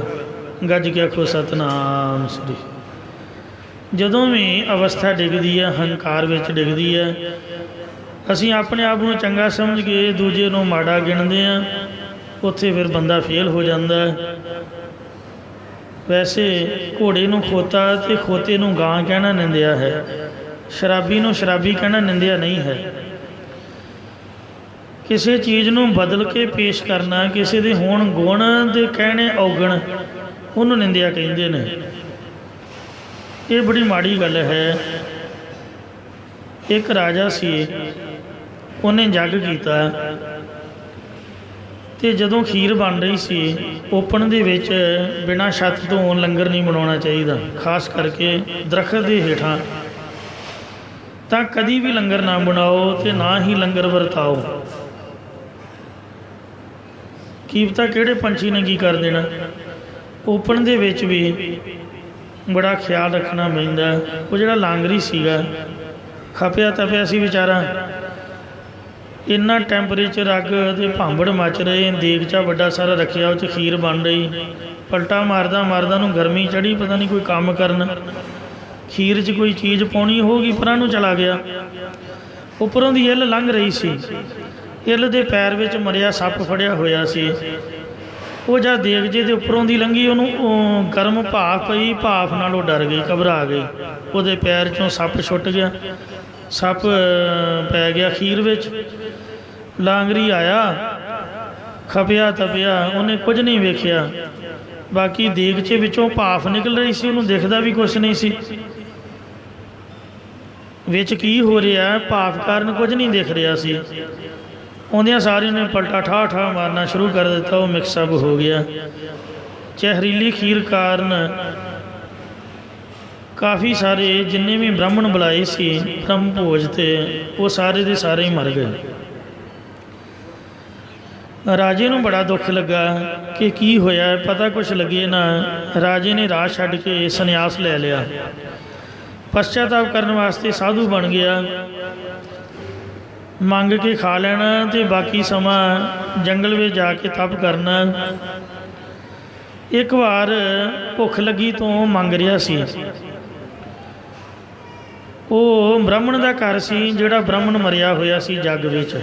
ਉਹਦੀ ਘਰ ਵਾਲੀ ਆਈ, ਉਹਨੇ ਵੇਖਿਆ, ਪਹਿਚਾਣ ਲਿਆ ਵੀ ਤਾਂ ਉਹੀ ਰਾਜਾ ਜਿਹਨੇ ਮੇਰੇ ਘਰ ਵਾਲੇ ਨੂੰ ਲੰਗਰ 'ਤੇ ਬੁਲਾਇਆ ਅਤੇ ਮਾਰ ਦਿੱਤਾ। ਉਹ ਕਹਿ ਬੈਠੀ, ਕਹਿੰਦੀ ਹੁਣ ਤੂੰ ਵੱਡਾ ਸਾਧ ਬਣਿਆ ਹੋਇਆ ਹੈ। ਉਹੀ ਰਾਜਾ ਹੈ ਨਾ, ਛਲੀਆ ਕਪਟੀ, ਮੇਰੇ ਘਰ ਵਾਲੇ ਨੂੰ ਲੰਗਰ ਦੇ ਬਹਾਨੇ ਬੁਲਾ ਕੇ ਖੀਰ ਖਵਾ ਕੇ ਮਾਰ ਸੁੱਟਿਆ, ਕਿੰਨਿਆਂ ਬ੍ਰਾਹਮਣਾਂ ਦਾ ਘਾਣ ਕੀਤਾ, 100 ਚੂਹਾ ਖਾ ਕੇ ਬਿੱਲੀ ਹੱਜ ਨੂੰ ਚੱਲੀ। ਲੋਕਾਂ ਦੀ ਇਹੀ ਕਹਾਵਤ ਹੈ। ਸਾਧ ਸੰਗਤ ਜੀ, ਜਦ ਉਹਨੇ ਇਸ ਤਰ੍ਹਾਂ ਕਿਹਾ ਤੇ ਉਹ ਕੋੜੀ ਹੋ ਗਈ। ਉਸੇ ਵਕਤ ਹੀ ਉਹਨੂੰ ਸਰੀਰਕ ਤੌਰ 'ਤੇ ਕੋੜ ਪੈਦਾ ਹੋ ਗਿਆ, ਕਿਉਂਕਿ ਜਿਹੜਾ ਬ੍ਰਹਮ ਹੱਤਿਆ ਦਾ ਦੋਸ਼ ਸੀਗਾ, ਬ੍ਰਾਹਮਣਾਂ ਦੇ ਮਰਨ ਦਾ, ਉਹ ਰਾਜੇ ਨੂੰ ਨਹੀਂ ਸੀ ਲੱਗਾ, ਲਾਂਗਰੀ ਨੂੰ ਵੀ ਨਹੀਂ ਸੀ ਲੱਗਾ। ਜੇ ਤਾਂ ਲਾਂਗਰੀ ਨੇ ਜਾਣਬੁੱਝ ਕੇ ਕੀਤਾ ਹੁੰਦਾ ਤਾਂ ਲਾਂਗਰੀ ਨੂੰ ਪਾਪ ਸੀਗਾ, ਰਾਜੇ ਨੇ ਜਾਣਬੁੱਝ ਕੇ ਕੀਤਾ ਹੁੰਦਾ ਪਾਪ ਉਹਨੂੰ ਸੀਗਾ। ਉਹ ਰਿਜ਼ਰਵ ਪਿਆ ਸੀ, ਅਜੇ ਕਿਸੇ ਨੂੰ ਲੱਗਾ ਨਹੀਂ ਸੀ। ਉਹ ਜਮਾ ਸੀਗਾ, ਜਿਹਨੇ ਨਿੰਦਿਆ ਕੀਤੀ ਫਟਕ ਕਰਕੇ ਉਹਨੂੰ ਲੱਗ ਗਿਆ। ਤੇ ਇਸ ਵਾਸਤੇ ਜਿਹੜੀ ਨਿੰਦਿਆ ਹੈ, ਮਹਾਰਾਜ ਕਹਿੰਦੇ ਨੇ, ਨਿੰਦਾ ਭਲੀ ਕਿਸੈ ਕੀ ਨਾਹੀ, ਕਿਸੇ ਦੀ ਵੀ ਨਿੰਦਿਆ ਕਰਨੀ ਚੰਗੀ ਗੱਲ ਨਹੀਂ ਹੈ।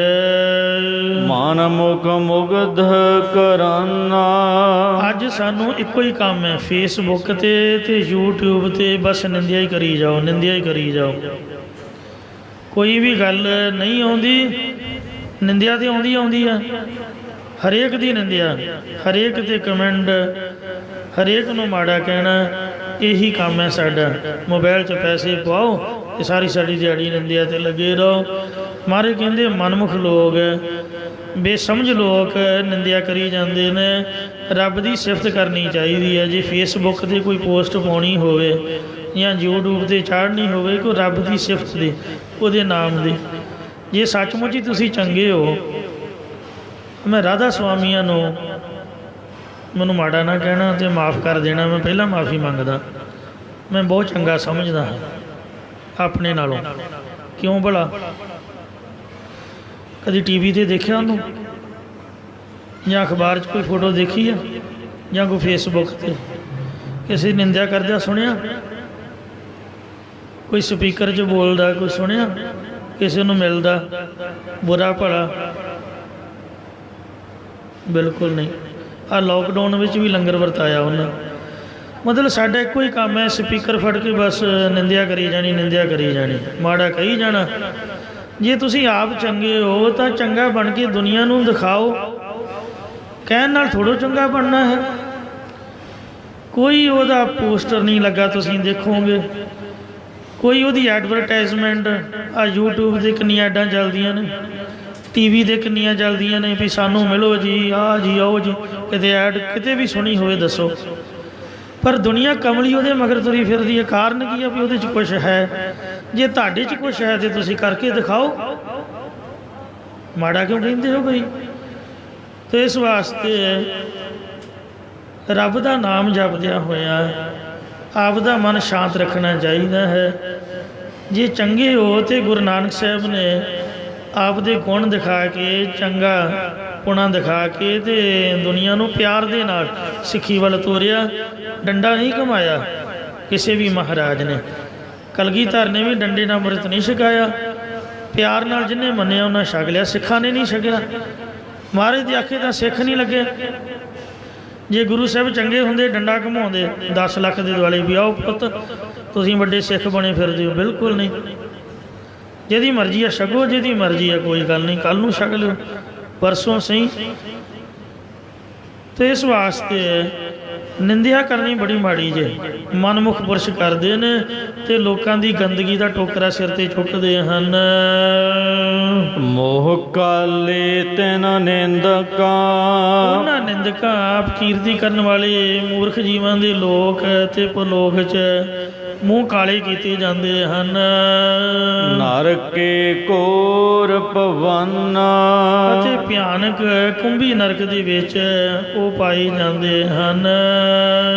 ਏ ਮਨ ਜੈਸਾ ਸੇਵੈ ਤੈਸਾ ਹੋਵੈ। ਇਹ ਮਨ ਜਿਹੋ ਜਿਹਾ ਕੋਈ ਭਾਵਨਾ ਨਾਲ ਗੁਰੂ ਪਰਮੇਸ਼ਰ ਨੂੰ ਸੇਵਦਾ ਉਹੋ ਜਿਹਾ ਹੀ ਉਹਨੂੰ ਫਲ ਪ੍ਰਾਪਤ ਹੁੰਦਾ ਹੈ।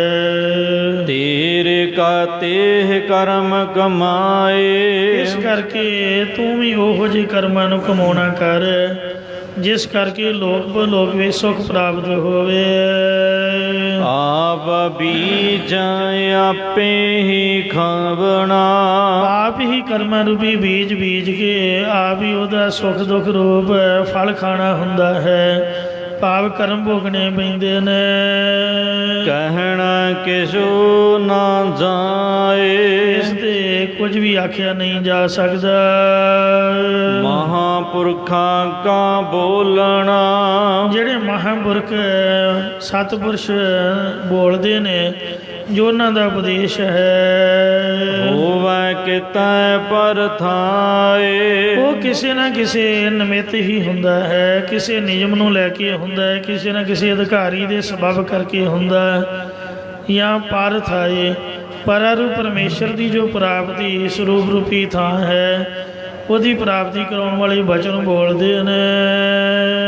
ਓਏ ਅੰਮ੍ਰਿਤ ਭਰੇ ਭਰਪੂਰ ਹੈ। ਉਹ ਮਹਾਂਪੁਰਖ ਨਾਮ ਬ੍ਰਹਮਾਨੰਦ ਰੂਪ ਅੰਮ੍ਰਿਤ ਨਾਲ ਭਰਪੂਰ ਹੋ ਕੇ ਲਬਾ ਲਬ ਭਰੇ ਹੋਏ ਹਨ। ਉਹਨਾਂ ਤਿਲ ਨਾ ਤਮਾਏ। ਉਹਨਾਂ ਸਤਿਪੁਰਸ਼ਾਂ ਨੂੰ ਤੇਲ ਭਾਵ ਥੋੜ੍ਹੇ ਮਾਤਰ ਵੀ ਪਦਾਰਥਾਂ ਦੀ ਪ੍ਰਾਪਤੀ ਰੂਪ ਤਮਾ ਖਾਹਿਸ਼ ਨਹੀਂ ਹੁੰਦੀ ਜਾਂ ਅਗਿਆਨ ਦਾ ਹਨੇਰਾ ਵੀ ਨਹੀਂ ਆਉਂਦਾ। ਗੁਣਕਾਰੀ ਗੁਣ ਸੰਗਰੈ। ਗੁਣ ਕਰਨ ਵਾਲੇ ਗੁਰੂ ਉਪਕਾਰੀ ਗੁਰਾਂ ਦੇ ਨਾਲ ਮਿਲ ਕੇ ਆਪ ਸਤ ਸੰਤੋਖ ਸ਼ੁਭ ਗੁਣਾਂ ਨੂੰ ਇਕੱਤਰ ਕਰਦੇ ਨੇ। ਅਵਰਾਇ ਉਪਦੇਸੇ ਨਾ।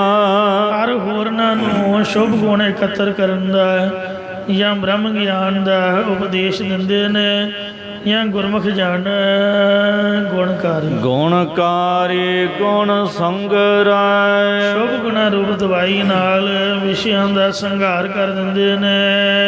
ਅਵਰਾ ਉਪਦੇਸੇ ਨਾ।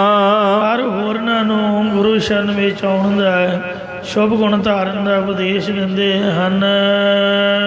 ਸੇ ਵੱਡ ਭਾਗੀ ਜੇ ਉਹਨਾਂ ਮਿਲ ਰਹੇ। ਉਹ ਬਹੁਤ ਹੀ ਵੱਡੇ ਭਾਗਾਂ ਵਾਲੇ ਨੇ ਜਿਹੜੇ ਉਹਨਾਂ ਮਹਾਂਪੁਰਖਾਂ ਦੇ ਨਾਲ ਭਾਵ ਉਹਨਾਂ ਦੀ ਸੰਗਤ ਵਿੱਚ ਮਿਲ ਕੇ ਰਹਿੰਦੇ ਨੇ।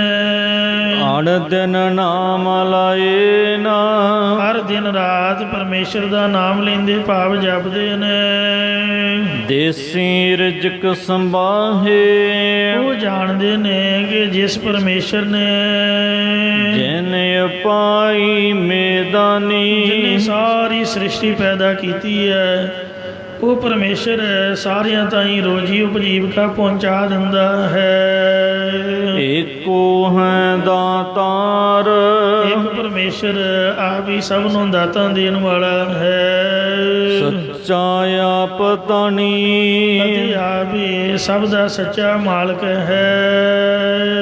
ਸੋ ਸੱਚ ਤੇਰਾ ਨਾਲ ਹੈ। ਉਹ ਸੱਚਾ ਪਰਮੇਸ਼ਰ ਸਦਾ ਤੇਰੇ ਨਾਲ ਵਸਦਾ ਹੈ। ਗੁਰਮੁਖ ਨਦਰ ਨਿਹਾਲ। ਉਹਨੂੰ ਗੁਰਮੁਖਾਂ ਵਾਲੀ ਨਿਗਾਹ ਕਰਕੇ ਵੇਖਣਾ ਕਰ ਜਾਂ ਗੁਰਮੁਖ ਜਨਾਂ ਨੇ ਮੁਖੀ ਗੁਰਾਂ ਦੁਆਰਾ ਗਿਆਨ ਦੀ ਦ੍ਰਿਸ਼ਟੀ ਪ੍ਰਾਪਤ ਕਰਕੇ ਉਸ ਨਾਲ ਵਸਦੇ ਪਰਮੇਸ਼ਰ ਨੂੰ ਵੇਖਣਾ ਕੀਤਾ ਹੈ। ਆਪੇ ਬਖਸ਼ੇ ਮੇਲਾ ਲਾਏ। ਉਹ ਪਰਮੇਸ਼ਰ ਗੁਰਮੁਖ ਜਨਾਂ ਨੂੰ ਆਪ ਹੀ ਬਖਸ਼ ਕੇ ਆਪਣੇ ਸਰੂਪ ਨਾਲ ਮੇਲ ਲੈਂਦਾ ਹੈ। ਸੋ ਪ੍ਰਭ ਸਦਾ ਸੰਭਾਲ। ਇਸ ਲਈ ਉਸ ਪਰਮੇਸ਼ਰ ਨੂੰ ਹਮੇਸ਼ਾ ਯਾਦ ਕਰ ਗੁਰਮੁਖ। ਮਨ ਮੈਲਾ ਸਚ ਨਿਰਮਲਾ। ਇਹ ਭਾਈ ਜੀਵ ਦਾ ਹੀ ਮਨ ਤਾਂ ਪਾਪਾਂ ਦੀ ਮੈਲ ਕਰਕੇ ਮੈਲਾ ਹੈ ਪਰ ਉਹ ਸਤ ਸਰੂਪ ਉਜਲ ਹੈ। ਕਿਉਂ ਕਰ ਮਿਲਿਆ ਜਾਏ। ਮੈਲਾ ਬੰਦਾ ਵਾਹਿਗੁਰੂ ਨਾਲ ਕਿਵੇਂ ਮਿਲ ਸਕਦਾ ਉਹਦੇ ਨਾਲ ਕਿਵੇਂ ਮਿਲਿਆ ਜਾਏ? ਭਾਵ ਆਪ ਉਸ ਨਾਲ ਨਹੀਂ ਮਿਲਿਆ ਜਾ ਸਕਦਾ।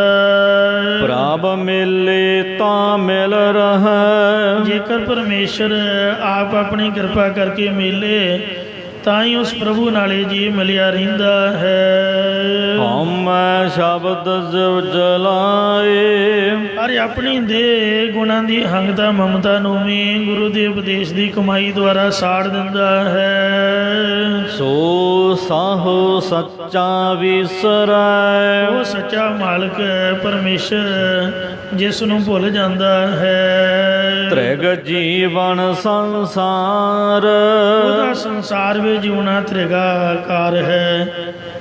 100 ਫਿਟੇ ਮੂੰਹ ਕਹੋ ਇੱਕ ਲਾਣਤ ਬਣਦੀ ਹੈ, 100 ਲਾਣਤਾਂ ਪਾਓ ਇੱਕ ਤ੍ਰਿਗ ਬਣਦੀ ਹੈ।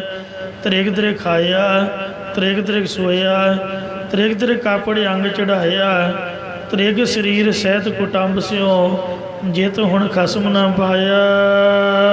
ਤ੍ਰਿਗ ਜੀਵਨ ਸੰਸਾਰ, ਜਿਹੜੇ ਨਾਮ ਨੂੰ ਭੁਲਾ ਦਿੰਦੇ ਨੇ ਉਹਨਾਂ ਦੀ ਜ਼ਿੰਦਗੀ ਸੰਸਾਰ ਵਿੱਚ ਲਾਹਨਤ ਰੂਪ ਹੈ। ਨਦਰ ਕਰੇ ਨਾ ਵਿਸਰੈ, ਜੇਕਰ ਵਾਹਿਗੁਰੂ ਕਿਰਪਾ ਦ੍ਰਿਸ਼ਟੀ ਕਰ ਦੇਵੇ ਤਾਂ ਫਿਰ ਉਹ ਕਦੇ ਵੀ ਨਹੀਂ ਭੁੱਲਦਾ ਹੈ। ਗੁਰਮਤਿ ਵਿਚਾਰ, ਜੇਕਰ ਗੁਰੂ ਦੀ ਸਿੱਖਿਆ ਦੀ ਵਿਚਾਰ ਪ੍ਰਾਪਤ ਹੋ ਜਾਏ ਕਿ ਉਹ ਪਰਮੇਸ਼ਰ ਆਪਣੀ ਕਿਰਪਾ ਦ੍ਰਿਸ਼ਟੀ ਕਰ ਦੇਵੇ ਤਾਂ ਫਿਰ ਕਦੇ ਵੀ ਨਹੀਂ ਭੁੱਲਦਾ।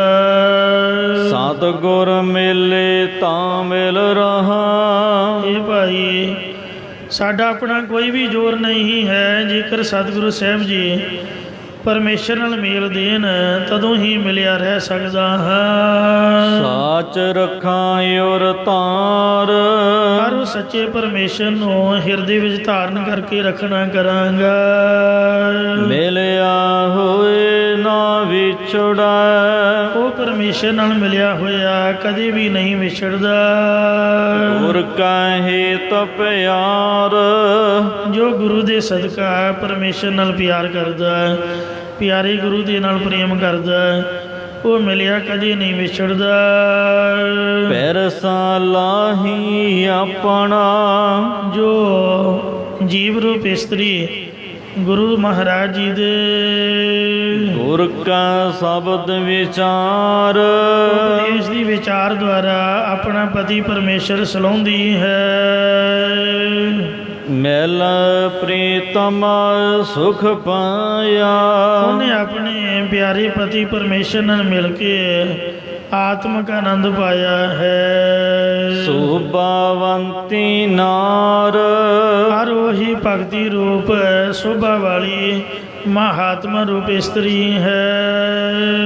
ਮਨ ਮੁਖ ਮਨ ਨਾ ਭਿਜਾਈ, ਮਨਮੁਖ ਪੁਰਸ਼ਾਂ ਦਾ ਮਨ ਪਰਮੇਸ਼ਰ ਦੇ ਨਾਮ ਦੇ ਵਿੱਚ ਨਹੀਂ ਭਿੱਜਦਾ। ਆਤਮੈਲੇ ਚਿਤ ਕਠੋਰਾ, ਉਹਨਾਂ ਦੇ ਹਿਰਦੇ ਵਿਸ਼ਿਆਂ ਕਰਕੇ ਅਤਿਅੰਤੀ ਮੈਲੇ ਤੇ ਵਾਕਾਂ ਕਰਕੇ ਕਰੜੇ ਸਖਤ ਹਨ। ਸਪੈ ਦੁੱਧ ਪਿਆਈਆ, ਮਨਮੁਖ ਪੁਰਸ਼ ਤਾਂ ਇਸ ਪ੍ਰਕਾਰ ਨੇ ਜਿਵੇਂ ਸੱਪ ਨੂੰ ਦੁੱਧ ਪਿਲਾਈਏ। ਅੰਦਰ ਵੇਸਨ ਕੋਰਾ, ਉਹਦੇ ਅੰਦਰ ਨਿਰੋਲ ਜ਼ਹਿਰੀ ਵਾਦੀ ਹੈ। ਇਸੇ ਪ੍ਰਕਾਰ ਮਨਮੁਖ ਵਿਸ਼ਈ ਪੁਰਸ਼ ਸੱਪ ਦੀ ਤਰ੍ਹਾਂ ਨੇ। ਉਹਨਾਂ ਨੂੰ ਜਿੰਨਾ ਮਰਜ਼ੀ ਨਿਸ਼ਕਾਮ ਕਰਮਾਂ ਦਾ ਦੁੱਧ ਪਿਲਾ ਦਈਏ ਪਰ ਫਿਰ ਵੀ ਉਹ ਪਰਾਈ ਨੰਦਿਆ ਰੂਪ ਜ਼ਹਿਰ ਉਗਲਦੇ ਰਹਿੰਦੇ ਨੇ। ਦੁਨੀਆ ਦੀ ਕੀ ਰੀਤੀ ਹੈ, ਤੁਹਾਡੇ ਮੂੰਹ 'ਤੇ ਤੁਹਾਨੂੰ ਚੰਗਾ ਕਹਿਣਗੇ, ਜਦੋਂ ਪਿੱਠ ਘੁਮਾ ਲਈ ਉਦੋਂ ਹੀ ਨਿੰਦਿਆ ਕਰਨ ਲੱਗ ਪੈਣਗੇ। ਆਪ ਕਰੇ ਕਿਸ ਆਖੀਆ, ਜਿਸ ਥਾਲੀ 'ਚ ਖਾਣਗੇ ਉਸੇ ਥਾਲੀ ਵਿੱਚ ਛੇਕ ਕਰਨਗੇ। ਐਸੇ ਨਿੰਦਕ ਹਨ। ਪਰਮੇਸ਼ਰ ਆਪ ਹੀ ਸਭ ਕੁਝ ਕਰਦਾ ਹੈ। ਆਪੇ ਬਖਸ਼ਣਹਾਰ, ਅਤੇ ਕਿਸੇ ਨੂੰ ਕੀ ਆਖੀਏ, ਉਹ ਆਪ ਹੀ ਬਖਸ਼ਣ ਵਾਲਾ ਮੁਆਫ ਕਰਨੇ ਵਾਲਾ ਹੈ। ਗੁਰ ਸ਼ਬਦੀ ਮੈਲ ਉਤਰੈ, ਗੁਰੂ ਸਾਹਿਬ ਜੀ ਦੀ ਉਪਦੇਸ਼ ਦੀ ਕਮਾਈ ਕਰਕੇ ਪਾਪਾਂ ਆਦਿਕ ਦੀ ਮਲੀਨਤਾ ਹੀ ਉਤਰ ਜਾਂਦੀ ਹੈ। ਤਾਂ ਸੱਚ ਬਣਿਆ ਸੀਗਾਰ, ਤਾਂ ਹੀ ਜਪ ਤਪ ਆਦਿਕ ਸਾਧਨਾ ਰੂਪ ਸੱਚਾ ਸ਼ਿੰਗਾਰ ਬਣਿਆ ਹੋਇਆ ਸ਼ੋਭਦਾ ਹੈ। ਸੱਚਾ ਸਾਹੂ ਸੱਚੇ ਬਣਜਾਰੇ। ਗੁਰੂ ਸਾਹਿਬ ਜੀ ਨਾਮ ਰੂਪ ਧਨ ਵਾਲੇ ਸੱਚੇ ਸ਼ਾਹੂਕਾਰ ਤੇ ਗੁਰਸਿੱਖ ਸੱਚੇ ਨਾਮ ਦੇ ਵਣਜਾਰੇ ਵਪਾਰ ਕਰਨ ਵਾਲੇ ਨੇ। ਉਥੈ ਕੂੜੇ ਨਾ ਟਿਕਾਨਾ, ਉੱਥੇ ਉਹਨਾਂ ਦੀ ਸੰਗਤ ਵਿੱਚ ਝੂਠੇ ਪੁਰਸ਼ ਟਿਕ ਨਹੀਂ ਸਕਦੇ। ਉਹਨਾਂ ਸੱਚ ਨਾ ਪਾਵਾਈ, ਉਹਨਾਂ ਝੂਠੇ ਪੁਰਸ਼ਾਂ ਨੂੰ ਸੱਚਾ ਉਪਦੇਸ਼ ਚੰਗਾ ਨਹੀਂ ਲੱਗਦਾ। ਦੁਖ ਹੀ ਮਾਹੇ ਪਚਾਨਾ, ਸਗੋਂ ਦੁੱਖ ਦੇ ਵਿੱਚ ਹੀ ਸੜਦੇ ਰਹਿੰਦੇ ਨੇ। ਹਉਮੈ ਮੈਲਾ ਜਗ ਫਿਰੈ, ਮੰਗਤਾ ਮਮਤਾ ਕਰਕੇ ਜੀਵ ਸੰਸਾਰ ਵਿੱਚ ਮੈਲਾ ਹੋਇਆ ਫਿਰਦਾ ਹੈ। ਮਰ ਜੰਮੈ ਵਾਰੋ ਵਾਰ, ਜਿਸ ਕਰਕੇ ਬਾਰ-ਬਾਰ ਮੁੜ-ਮੁੜ ਜੰਮਦੇ ਤੇ ਮਰਦੇ ਰਹਿੰਦੇ ਨੇ। ਪਇਆ ਕਿਰਤ ਕਮਾਵਣਾ, ਮੱਥੇ ਤੇ ਜੋ ਕਰਮ ਪਏ ਹੋਏ ਨੇ ਉਹਨਾਂ ਦੇ ਅਨੁਸਾਰ ਹੀ ਕਰਮਾਂ ਨੂੰ ਕਮਾਉਂਦੇ ਨੇ। ਕੋਈ ਨਾ ਮਿਟਣ ਹਾਰ, ਉਹਨਾਂ ਪਏ ਹੋਏ ਕਰਮਾਂ ਨੂੰ ਸਤਿਗੁਰੂ ਜੀ ਤੋਂ ਬਗੈਰ ਕੋਈ ਵੀ ਮਿਟਾਉਣ ਵਾਲਾ ਨਹੀਂ ਹੈ। ਸੰਤਾ ਸੰਗਤ ਮਿਲ ਰਹੈ, ਜੇਕਰ ਕੋਈ ਸੰਤਾਂ ਮਹਾਤਮਾ ਜਨਾਂ ਦੀ ਸੰਗਤ ਭਾਵ ਸਾਧ ਸੰਗਤ ਵਿੱਚ ਮਿਲ ਰਹੇ ਤਾਂ ਸੱਚ ਲੱਗੈ ਪਿਆਰ, ਤਾਂ ਹੀ ਉਹਦਾ ਸੱਚੇ ਨਾਮ ਪਰਮੇਸ਼ਰ 'ਚ ਪਿਆਰ ਲੱਗ ਜਾਂਦਾ ਹੈ। ਸੱਚ ਸਲਾਹੀ ਸੱਚ ਮਨ, ਸੋ ਮਨ ਵਿੱਚ ਵੀ ਸੱਚੇ ਤੇ ਬਾਣੀ ਕਰਕੇ ਵੀ ਸੱਚੇ ਪਰਮੇਸ਼ਰ ਦੀ ਸਲੋਤਾ ਕਰੋ, ਜਾਂ ਸੱਚੇ ਨੂੰ ਸਲੋਣਾ ਕਰੋ, ਸੱਚੇ ਦਾ ਮੰਨਣ ਕਰੋ। ਦਰ ਸੱਚਾ ਸਚਿਆਰ, ਤਾਂ ਹੀ ਸੱਚੇ ਪਰਮੇਸ਼ਰ ਦੇ ਦੁਆਰ ਸੱਚਖੰਡ ਸਤ ਸੰਗਤ ਵਿੱਚ ਸੱਚਾ ਹੋਵੇਗਾ। ਗੱਲਾਂ ਬਾਤਾਂ ਨਾਲ ਨਹੀਂ, ਸੱਚੇ ਦੀ ਕਮਾਈ ਕਰਕੇ ਸੱਚਾ ਹੋਵੇਗਾ। ਗੁਰ ਪੂਰੀ ਮਤ ਹੈ, ਪੂਰੇ ਗੁਰੂ ਸਾਹਿਬ ਜੀ ਦੀ ਪੂਰੀ ਹੀ ਸਿੱਖਿਆ ਹੈ। ਅਹਨਸ ਨਾਮਤ ਆਏ, ਜਿਸ ਨੂੰ ਧਾਰਨ ਕਰਕੇ ਗੁਰਮੁਖ ਜਨ ਦਿਨ ਅਤੇ ਰਾਤ ਵਾਹਿਗੁਰੂ ਨਾਮ ਨੂੰ ਧਿਆਉਂਦੇ ਰਹਿੰਦੇ ਨੇ। ਹਉਮੈ ਮੇਰਾ ਵੱਡ ਰੋਗ ਹੈ, ਜੋ ਦੇਹ ਦੀ ਹੰਗਦਾ ਮਮਤਾ ਤੇ ਪਦਾਰਥਾਂ ਦੀ ਮੇਰ ਤੇਰੇ ਵੱਡਾ ਰੋਗ ਹੈ। ਵਿੱਚੋਂ ਠਾਕਰ ਹਾਏ, ਇਸ ਨੂੰ ਗੁਰਮੁਖ ਜਨਾਂ ਨੇ ਆਪਣੇ ਅੰਤःਕਰਨ ਵਿੱਚੋਂ ਰੋਕ ਰੱਖਿਆ ਹੈ। ਗੁਰ ਸਾਲਾਹੀ ਆਪਣਾ, ਆਪਣੇ ਗੁਰੂ ਨੂੰ ਸਲਾਹੁਣਾ ਕਰੀਏ। ਨਿਵ ਨਿਵ ਲਾਗਾ ਪਾਏ, ਤਨ ਦੇ ਤਾਣ ਤੇ ਮਨ ਦੇ ਮਾਣ ਵੱਲੋਂ ਨਿਮ ਨਿਵ ਚੁੱਕ ਚੁੱਕ ਕੇ ਗੁਰੂ ਸਾਹਿਬ ਜੀ ਦੇ ਚਰਨੀ ਲੱਗਣਾ ਕਰੀਏ। ਤਨ ਮਨ ਸੌਪੀ ਆਗਾ ਤਾਰੀ, ਆਪਣਾ ਤਨ ਸਰੀਰ ਤੇ ਮਨ ਹਿਰਦਾ ਆਦਿਕ ਸਭ ਕੁਝ ਗੁਰੂ ਦੇ ਅੱਗੇ ਧਰ ਕੇ ਅਰਪਣ ਕਰ ਦਈਏ। ਵਿੱਚੋਂ ਆਪ ਗਵਾਏ, ਕਦੇ ਆਪਣੇ ਅੰਤःਕਰਨ ਵਿੱਚੋਂ ਆਪਾ ਭਾਵ ਹੰਕਾਰ ਗਵਾਉਣਾ ਕਰੀਏ। ਖਿੱਚੋਂ ਤਾਣ ਵੇ ਗੁਚੀਐ, ਖਿੱਚਾ ਖਿੱਚੀ ਭਾਵ ਇੱਕ ਨੂੰ ਛੱਡ ਕੇ ਦੂਜੇ ਦਾ ਪੂਜਨ, ਜਾਂ ਇੱਕ ਕਰਮ ਛੱਡ ਕੇ ਦੂਜਾ ਕਰਮ, ਜਾਂ ਇੰਦਰੀਆਂ ਦੀ ਕਸ਼ਮਕਸ਼ ਕਰਕੇ ਵਿਗੁਚੀਆ ਖਰਾਬ ਹੀ ਹੋਈਦਾ ਹੈ। ਖਿੱਚੋ ਤਾਣ ਨੂੰ ਛੱਡ ਦਈਏ, ਖਿੱਚੋ ਤਾਣ ਵਿੱਚ ਖਰਾਬ ਹੋਈਦਾ ਹੈ। ਏਕਸ ਸਿਉ ਲਿਵ ਲਾਏ, ਇਸ ਲਈ ਇੱਕ ਪਰਮੇਸ਼ਰ ਦੇ ਨਾਲ ਹੀ ਚਿੱਤ ਦੀ ਬਿਰਤੀ ਨੂੰ ਲਾਉਣਾ ਚਾਹੀਦਾ ਹੈ। ਜਿੱਥੋਂ ਗੱਲ ਸ਼ੁਰੂ ਹੋਈ ਸੀ ਉੱਥੇ ਹੀ ਸਮਾਪਤੀ ਕਰ ਰਹੇ ਹਨ। ਹਉਮੈ ਮੇਰਾ ਛੱਡ ਤੂੰ, ਇਹ ਭਾਈ ਜੇਕਰ ਤੂੰ ਆਪਣੇ ਅੰਦਰੋਂ ਦੇ ਗੁਣਾਂ ਦੀ ਹਉਮੈ ਮਮਤਾ ਤੇ ਪਦਾਰਥਾਂ ਦੀ ਮੇਰ ਤੇਰੇ ਤਿਆਗ ਦੇਵੇਂਗਾ ਤਾਂ ਸੱਚ ਰਹਿ ਸਮਾਏ, ਤਾਂ ਹੀ ਤੂੰ ਜਾਂ ਤੇਰਾ ਮਨ ਸੱਚੇ ਸਰੂਪ 'ਚ ਸਮਾਇਆ ਰਹੇਗਾ। ਸਤ ਗੁਰ ਨੂੰ ਮਿਲੇ ਸੇ ਪਾਇਰਾ, ਸੋ ਇਹ ਭਾਈ ਜਿਹੜੇ ਸਤਿਗੁਰਾਂ ਨੂੰ ਮਿਲੇ ਨੇ ਉਹ ਮੇਰੇ ਭਰਾ ਨੇ, ਮੇਰੇ ਭਾਈ ਹਨ। ਸੱਚਾ ਸ਼ਬਦ ਲਗਾਨਾ, ਸੋ ਜਿਹੜੇ ਸਤਿਗੁਰਾਂ ਨੂੰ ਮਿਲੇ ਨੇ ਉਹ ਗੁਰਾਂ ਦੇ ਸੱਚੇ ਉਪਦੇਸ਼ ਵਿੱਚ ਲੱਗੇ ਹੋਏ ਹਨ। ਸੱਚ ਮਿਲੇ ਸੇ ਨਾ ਵਿਛੜ ਹੈ, ਜੋ ਸੱਚੇ ਉਪਦੇਸ਼ ਨਾਮ ਜਾਂ ਸਤ ਸਰੂਪ 'ਚ ਮਿਲੇ ਉਹ ਕਦੇ ਵੀ ਵਿਛੜਦੇ ਨਹੀਂ ਹਨ।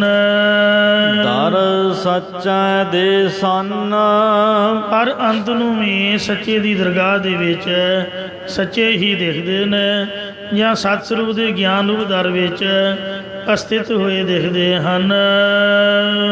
ਸੇ ਭਾਈ ਸੇ ਸਜਣਾ, ਅਸਲ ਦੇ ਵਿੱਚ ਉਹੀ ਸਾਡੇ ਭਰਾ ਤੇ ਉਹੀ ਪਿਆਰੇ ਮਿੱਤਰ ਨੇ, ਜੋ ਸੱਚਾ ਸੇਵਨ, ਜਿਹੜੇ ਸੱਚਾ ਨਾਮ ਸੇਵਦੇ ਭਾਵ ਸਿਮਰਦੇ ਨੇ।